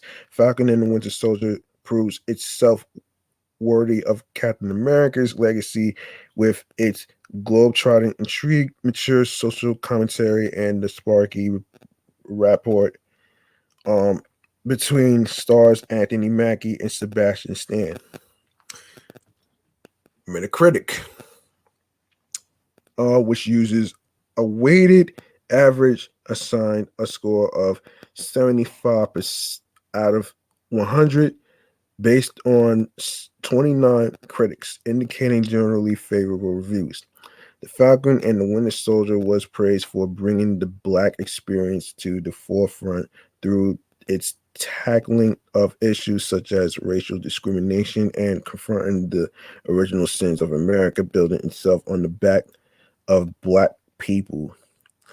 David Bantencourt, reviewing the season finale for the Washington Post, analyzed the racial themes surrounding the character of Sam Wilson, um, a Black man acquiring the mantle of Captain America. Of course, noting that the series was originally planned to debut in 2020 before being delayed by the COVID-19 pandemic. um, Bantencourt believed there was something eerily timely about a Black Captain America flying in the sky days after the verdict in the murder of George Floyd, and also pointed to Barnes potentially being in a relationship with Leah, an Asian woman, also at a time when Asian Americans don't feel safe in America because of racial attacks. While these occurrences happening in the series, while would not fix anything, Anton said you can't help but feel something when you see it. Okay, Brian Wiley, actually. Um, um, Writing for CNN said, overall, the series definitely accomplished its primary mission, which was to explore the dramatic tension in Wilson becoming Captain America in a way that went beyond just being told the shield now belonged to him. Um, it also continued to demonstrate Marvel's ability to mount big, muscular action and in productions for Disney Plus while showcasing the depth of its universe. Okay. Um in its universe. Okay, calling the series flawed but fun. Brian um, Tellerico of Vulture stated that the Falcon and Winter Soldier often felt rushed and lacked some depth in its analysis of race and power in this country, but served its purpose as an origin story of Wilson's uh, Captain America while setting up future MCU projects. In terms of how it would be remembered, he felt that it would be hard to gauge its full impact until its plot threads were picked up in the future MCU projects, as was the case with most MCU entries. The pacing of the series received some criticism. Yeah, of course it would do that. In his review of the first episode, Alec Bojalad of Den of Geek rather believed releasing the series episodes weekly was a detriment overall, since the first episode played as the first act of a larger story and felt frustratingly incomplete at times, compared to how watching the full series at once would likely feel. This was in contrast to Marvel Studios' first series, WandaVision, which had been unquestionably an episodic experience, with each episode standing on its own and having episode television style cliffhanger and endings.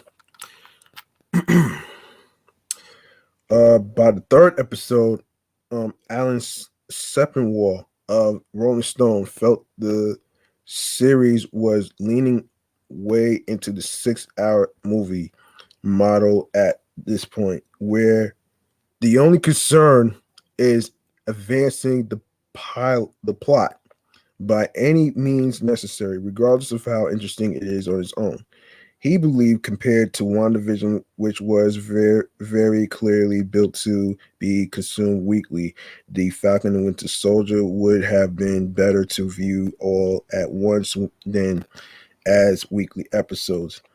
Sepinwall ultimately concluded the Falcon and Winter Soldier was trying to do way more than it could comfortably handle, having too many characters and threads that writers could not successfully execute fully, with individual episodes that felt sluggish despite a lot happening in them, because those various incidents don't do much beyond inching the plot forward.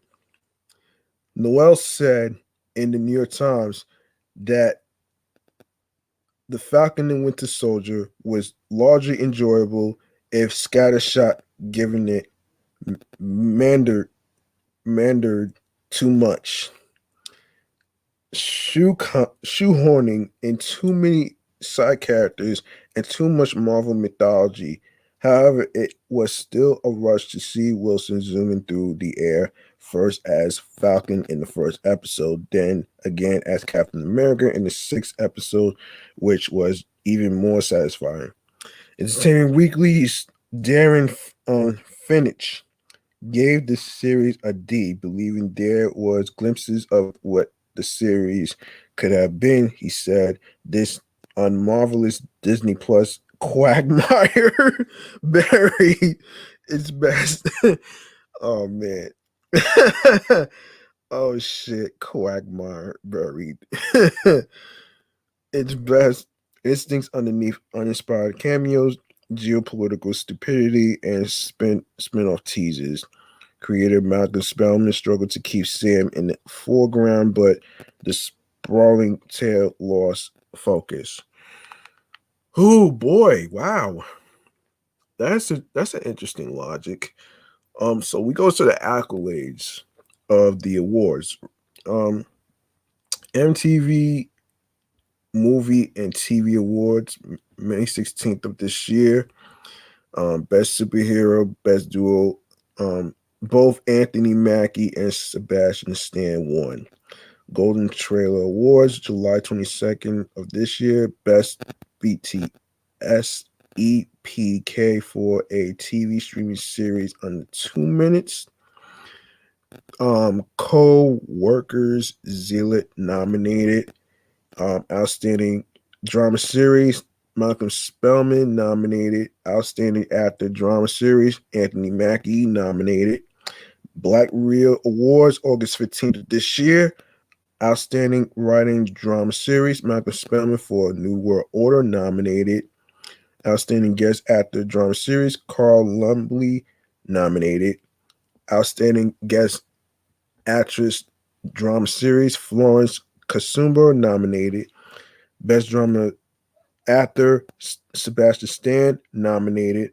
Gold Derby TV Awards, August 18th of this year. Best Drama Supporting Actor, Daniel Bruhl, Wyatt Russell, both nominated. Best Dream Guest Actress, Julia Louis-Dreyfus from Seinfeld, nominated.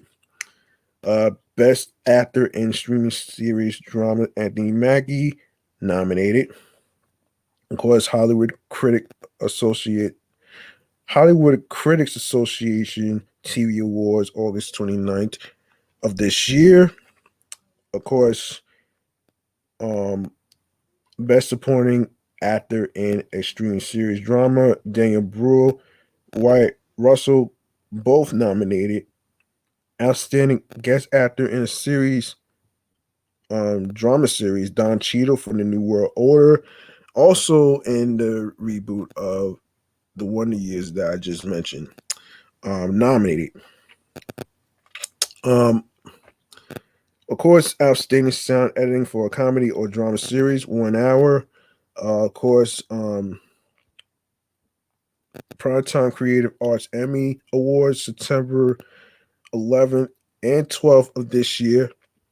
Of course, there's Matthew Wood, Bonnie Wild, James Spencer, Richard Quinn, Steve Slanek, Kimberly Patrick, Teresa Ekin, Frank Ranella, Devon Kelly, Larry Oatfield, Anel. I'm not even going to butcher this last name. So, Dan Pinder, Ronnie Brown, Andrea Gard for One World, One People nominated. Okay, Outstanding Special Visual Effects in a Season or a Movie, Eric Levin, Mike May, John Haley, Daniel Melitz, Chris Ragnar, Charles Tate, Sebastian French,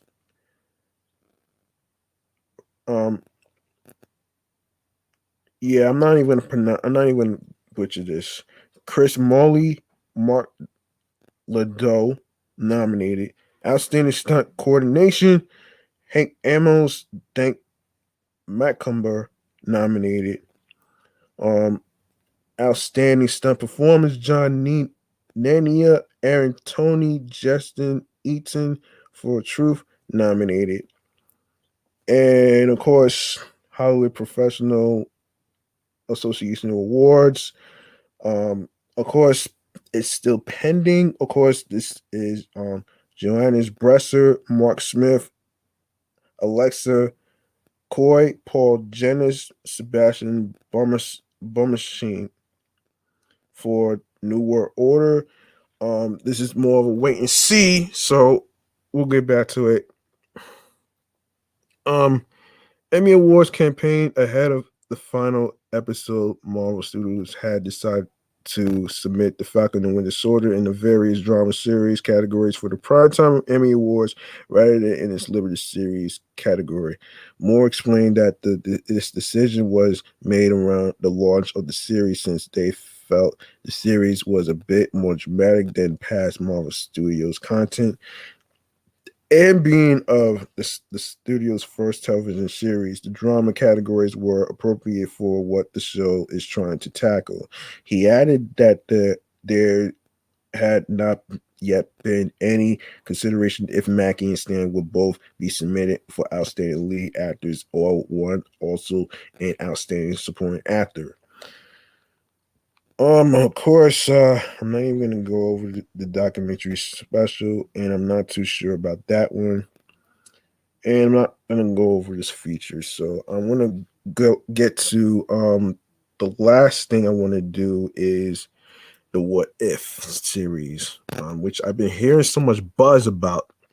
Um, so yeah, we're gonna go over the last thing, which is called What If. So, for those of you who may not know what if is, I'll fill you in. That's what I'm here for. So, What If is an American animated and and anthology series created by AC Bradley for the streaming service Disney Plus, based on the Marvel series of the same name. Um, it is the fourth television series in the Marvel Cinematic Universe produced by Marvel Studios and the studio's first animated series. The series explores alternate timelines in the multiverse that show what would happen if major moments from the MCU occurred differently. Bradley serves as head writer and Brian Andrews directing. Of course, um, yeah, I'm not even sure who the cast are, so I'll have to look that up. Okay, Jeffrey Wright stars as the Watcher, who narrates the series alongside many MCU film actors reprising their roles. Marvel Studios was developing the series for Disney Plus by the end of 2018. With Bradley and Andrews on board, it was officially announced in April 2019.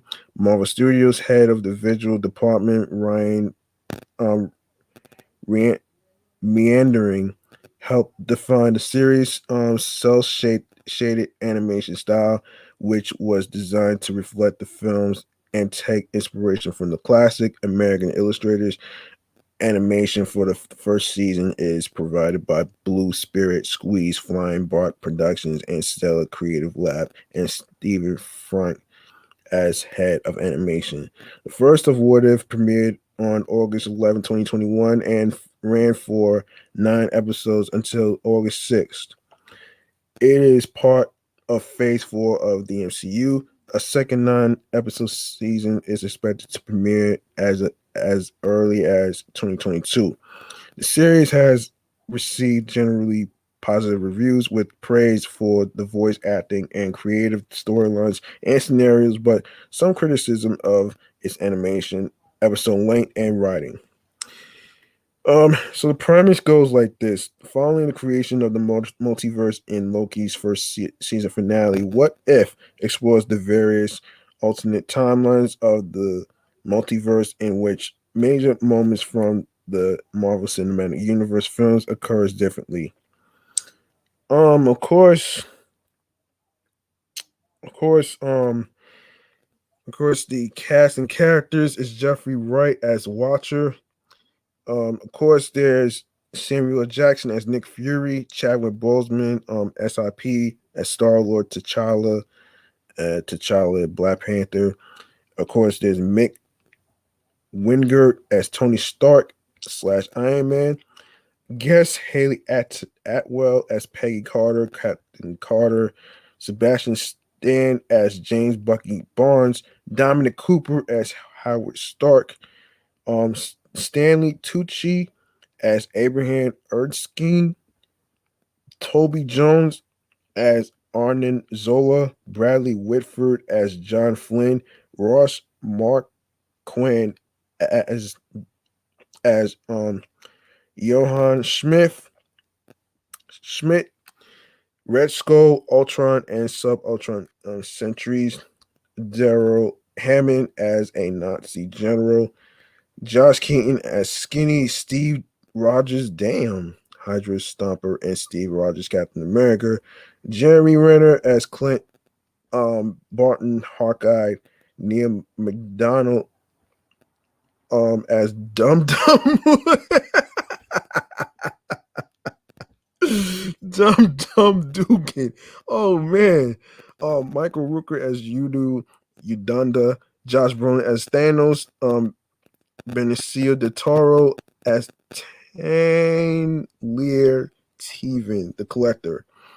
Kurt Russell as Eagle. Ophelia Lovibond as Karina. Carrie Coon as Proxima Midnight. Tom Von Lawlord as Ebony Maw. Karen Gillan as Nebula. D.G. Manhansu as Korath, the Pursuer. John Connie as T'Chaka. Sean Gunn as Kraglin Fonteri. Chris Sullivan as Taserface. Oh man. Of course, Seth Green as Howard the Duck. Donnie Guraira as Okoye. Fred Tatasor as Drax Corvus Glaive and Volstagg. Brian T. Delaney as Peter Quill. Mark Ruffalo as Bruce Banner, Hulk. Tom Hiddleston as Loki. Clark Gregg as Phil Coulson. Jamie Alexander as Sif. Frank Grillo as Brock Rumlow. Lake Bell as Natasha Romanoff. Black Widow. Okay. Michael Douglas as Hank Pym. Yellow Jacket. Stephanie Panicello as Betty Ross. Mike McGill as Dadis Ross. Alexandra Daniels as Carol Danvers, Captain Marvel. Benedict Cumberbatch as Dr. Stephen Strange and Dr. Strange Supreme. Of course, the list goes on. You guys are more welcome to look at this. We're going to go into the reception. Due to time, I have to get prepared for my other show. So we're going to go to the reception. So you guys are more than welcome to look up all the cast yourselves. I just read a few. I'm not going to get to all of them. So you get the gist. So critical response, the review aggregator website Rotten Tomatoes reports a 93% approval rating with an average rating of 7.40 out of 10, based on 74 reviews for the first season. The site's critical consensus reads, "What If may not add much to the larger MCU narrative, but surprisingly takes on beloved characters and some of the best action sequences in the entire franchise, make for engaging viewing." Metacritic, which uses a weighted average, assigned the first season a score of 69 out of 100 based on 115 critics, indicating generally favorable reviews. Liz Shannon Miller at Collider, reviewing the first 3 episodes, felt the series lived up to the promise of showing, in quote, totally fresh but familiar spins on the MCU. Regarding the animation, thought Miller felt at times it lacks depth and wished varying styles were used to fit to each story being told. The action sequences were beautifully executed with an extra bit of comic book flair to heighten the reality of the show, enhancing the whole aesthetic. Familiar, while some of the returning voice actors were not able to capture the essence of their characters as well as others, simply having them return enhanced the series, with praise also going to the new actors voicing established characters, and noting Wright was a pitch perfect casting as the Watcher. She concluded that What If was seriously an MCU superfan's dream at times, though once you get past the initial discovery of each short's What If, it's sometimes hard to stay invested, given the first 3 episode 3.5 out of 5 stars. Alan Sepinwall of Rolling Stone rather, said it's the series was uneven in the way almost any anthology series is. It's fun simply because the level of quality control at Marvel is pretty high these days. Of course. And because some of the ideas are either inherently appealing or are used to cleverly tweak, what we know from the films. But not every installment lives up to the title's seemingly limitless potential. In his review of the first 3 episodes, Tyler Herskell from IndieWire felt the series was a paradox since it was both the most Marvel Cinematic Universe title yet, while also the first MCU installment in years that doesn't feel burdened by the need to meticulously fit into the franchise's canon or blatantly tease future installments. He called this a breath of fresh air with What If, offering fans exactly what they want while still clinging to a few surprises, presenting plenty of in universe references and jokes for longtime fans while still creating standalone stories that could appeal to all viewers. Herskell called the animation an absolute pleasure to witness in motion and gave the episode a B plus. The Hollywood Reporter's Angie Hahn believed for a series set in the infinite vastness of a multi-universe. What If is dreaming awfully small with some what if concepts were not as compelling as others. I don't know if I agree with this. um, she added that Wright gave each episode a boost of gravitas, but noted the animation was awkward at times, with some scenes approaching the uncanny valley, and that some of the returning actors gave robotic voice performances without charisma of their live action portrayals, she concluded. Dare to hope for more than superficial amusement, though, and What If tends to disappoint. It's possible future episodes will do a better job of balancing big concepts with a half-hour runtime, or that the season is building to some grander design.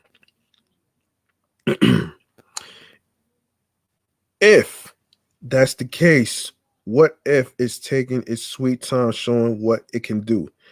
Ethan Anderson of Slash Film called the results of the first 3 episodes mixed, with some glaring shortcomings, such as the clunky animation when it was not showing action sequences, the voice acting from some of the returning stars, and the short run times, which did not allow enough time for viewers to fully engage with these new versions of characters. Anderson added that some of the humor struggled and felt awkwardly contrived, and believed the creators seemed to be trying too hard to keep the secrets of the series instead of being more forthcoming about the exciting twists and turns within. He concluded that this appeared to be the first Marvel Studios series that might not be necessary viewing, and one that could be an uphill battle for general audiences to continue watching, though dedicated fans would find What If to be a satisfying remix. Following the release of the first season, Adam B. Very of Variety said the season had been a fascinating experiment for Marvel Studios with fizzy adventures that also leaned into real darkness. Now, okay, I think that's it for this episode 20. Listen, man, if you like what you heard in today's episode, attention all listeners and new listeners out there, if you like to make a charitable donation, of course you can show some love by sending whatever amount of money you can to of course my Cash App, which is $ G Money Stacks 555. That's $ capital G lowercase MONEY capital S lowercase TACKZ 555. Another option is you could make a donation to Anchor as well. So it's not about having a lot of money, folks. It's about doing your best on what you can afford. Whatever amount you put, whether it's 99, whether it's 4.99, whether it's 9.99, whatever amount it is, will be appreciated. And of course, speaking of appreciation, before I even go to the streaming handles, so of course you can follow the podcast. You can follow the show Meticulous Vibe Juice Podcast on Instagram, alongside with the other shows, Excellent Fun Vibrant Podcast, the Sports Edition show, alongside with my current show, Off the Meat Rack Chains New York Podcast, along with my primary handle on the gram, which is G Money Stacks 555 in Queens, New York. Okay. And of course, we are going to go to the stream platforms on the go for Meticulous Vibe Juice Podcast. Now, before I even get to this, I like to actually mention that you can follow me on 17 Live at G Money Stacks Queens, New York. That's G Money Stacks Queens, New York on 17 Live. I do stream on there as well as StreamYard and YouTube. I wanted to actually, basically expand instead of doing one thing. So, you know what I'm saying? So I figured I'd do that to actually be able to, get a wide of listeners, you know what I'm saying? And speaking of which, man, listen, you can follow and subscribe to Meticulous Vibe Juice Podcast on the streaming choices where you can listen to episodes on Anchor, Audacity, Audible, Amazon Music, Breaker, Castbox FM, Deezer, Listen Notes, Podchaser, Podfriend. Be sure to go to Podchaser and Podfriend so you can leave a 5-star rating. Even though you don't have any opinions or something to say, you can just leave a 5-star rating, and that would be appreciated. We're on Pocket Cast, we're on Player FM, Podcast Addict, we're on Reason FM, we're on Stitcher, Spotify, TuneIn. Also, we are on Google Podcasts. And don't forget to listen to Meticulous Vibe Juice Podcast episodes. And be sure to follow and subscribe to the podcast on iHeartRadio, which is the #1 app for music, radio, and podcasts. And last but not least, the YouTube. So check this out, man. I want y'all to do something for me. I want y'all to actually subscribe to the Meticulous Vibe Juice Podcast YouTube channel page. Be sure to enable alerts so you can be reminded of when the show goes on the air via live stream. Also, tap the notification bell so you can so you can keep up with the upcoming episodes, more video content, previous episodes that was recorded that will be uploaded to the YouTube channel page. And leave a like and a comment along with the episodes and the topics that was discussed. Be sure to download your favorite videos, which actually helps a lot. Thank you very much. Also be sure to tell a friend to another friend, and make sure you share the podcast along with the audio streaming platforms with your friends, alongside with the link that says Linktree/Meticulous Vibe Juice Podcast, as I reviewed the streaming choices on there in the link, so you guys don't miss it. It's in the description of the YouTube channel, so you guys don't have to worry about typing anything. So so there you have it. So like I always say at the end of the show, look, if you have a dream of creating and want to be a podcast host for your own show that you're trying to get off the ground, listen, all you need to do is have your microphones, your laptops, your headphones. That's important too for sound quality reasons. And of course,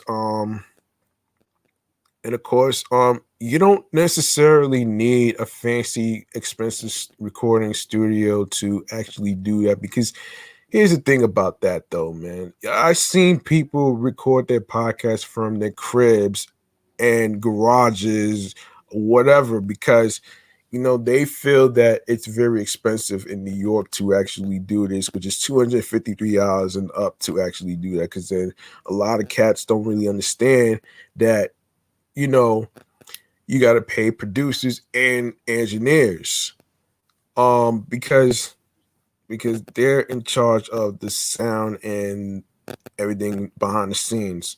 So that's why I chose to do my live stream from home. You know what I'm saying? And of course, that's pretty much my tip on it. And of course, like I said in the promo of Anchor, you could download the Anchor app, or you could go to the website anchor.fm so you can get a head start on your podcast. So happy podcasting, and I wish y'all luck on your journey. And for any other career fields whatsoever, if you have a dream of doing what is radio personality, of course, including podcast host, what is music artists, singers, rappers, black-owned trendsetter, whatever career field it is, don't let anybody stop you, because at the end of the day, it's all about you. It's about how you are going to be successful, because you want to let success speak for itself, and let success, which represents the love of what you do. So let success and love eat the hate and the online flizzies that's trolling and all the other stuff. Eat them up like food, Homer Simpson style.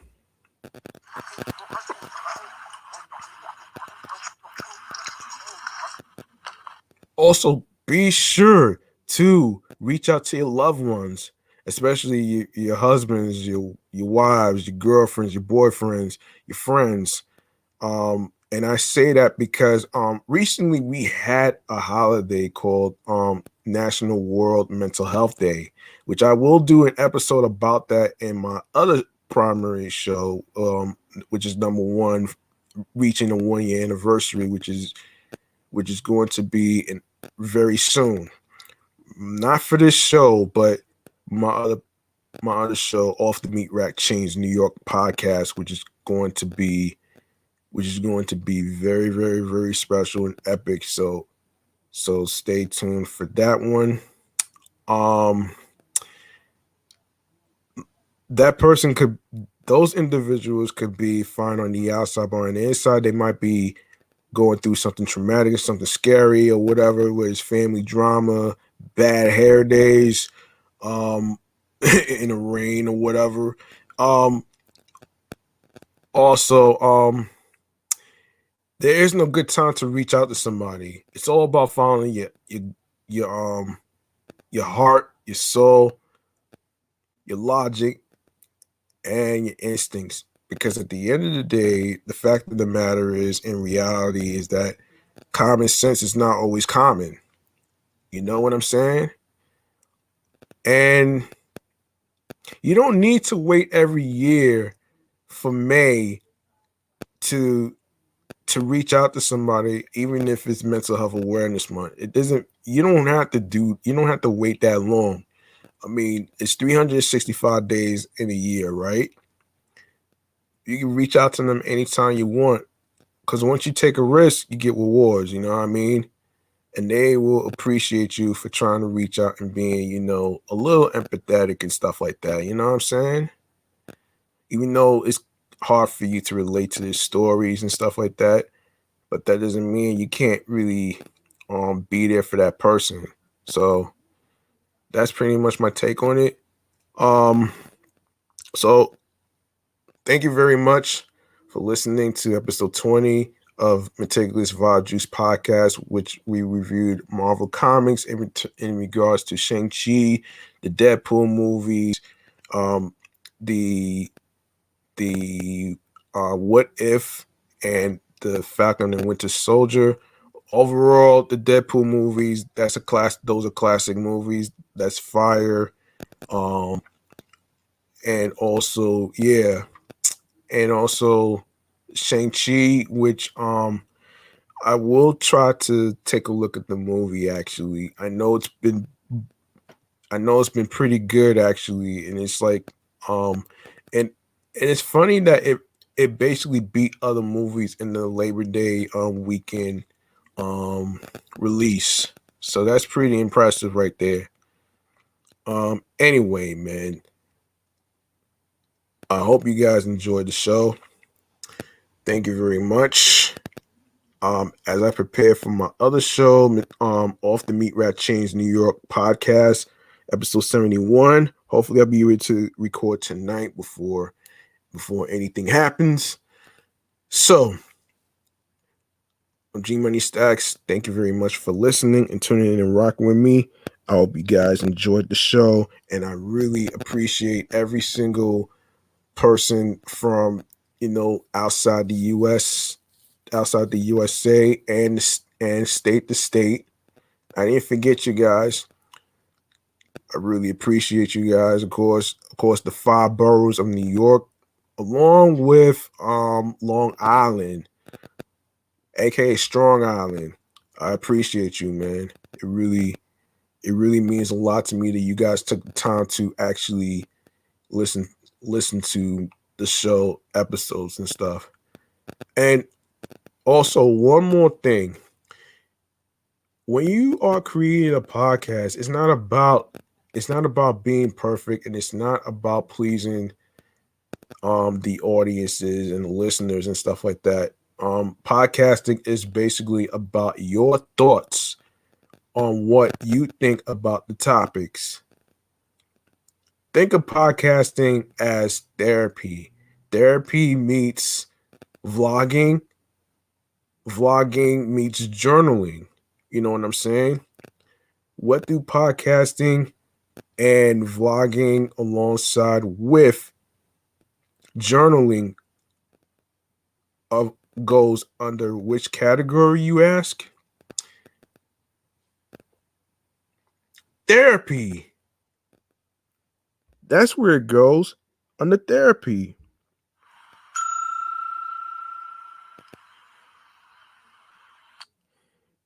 And I hope you guys have a good night. Be sure you stay safe. Be sure to, you know, have your water and your Gatorade because you need some electrolytes. Be sure to actually, protect yourself, wash your hands and all that other crazy shit. Um, And also, if you run into any cranky, stinky, stingy people, stand clear away from them, because it happened to me a couple of times, which I'm not gonna really get into in this episode. So I'm just gonna wrap up. So, you know what I mean. So peace and one love, and have a great night.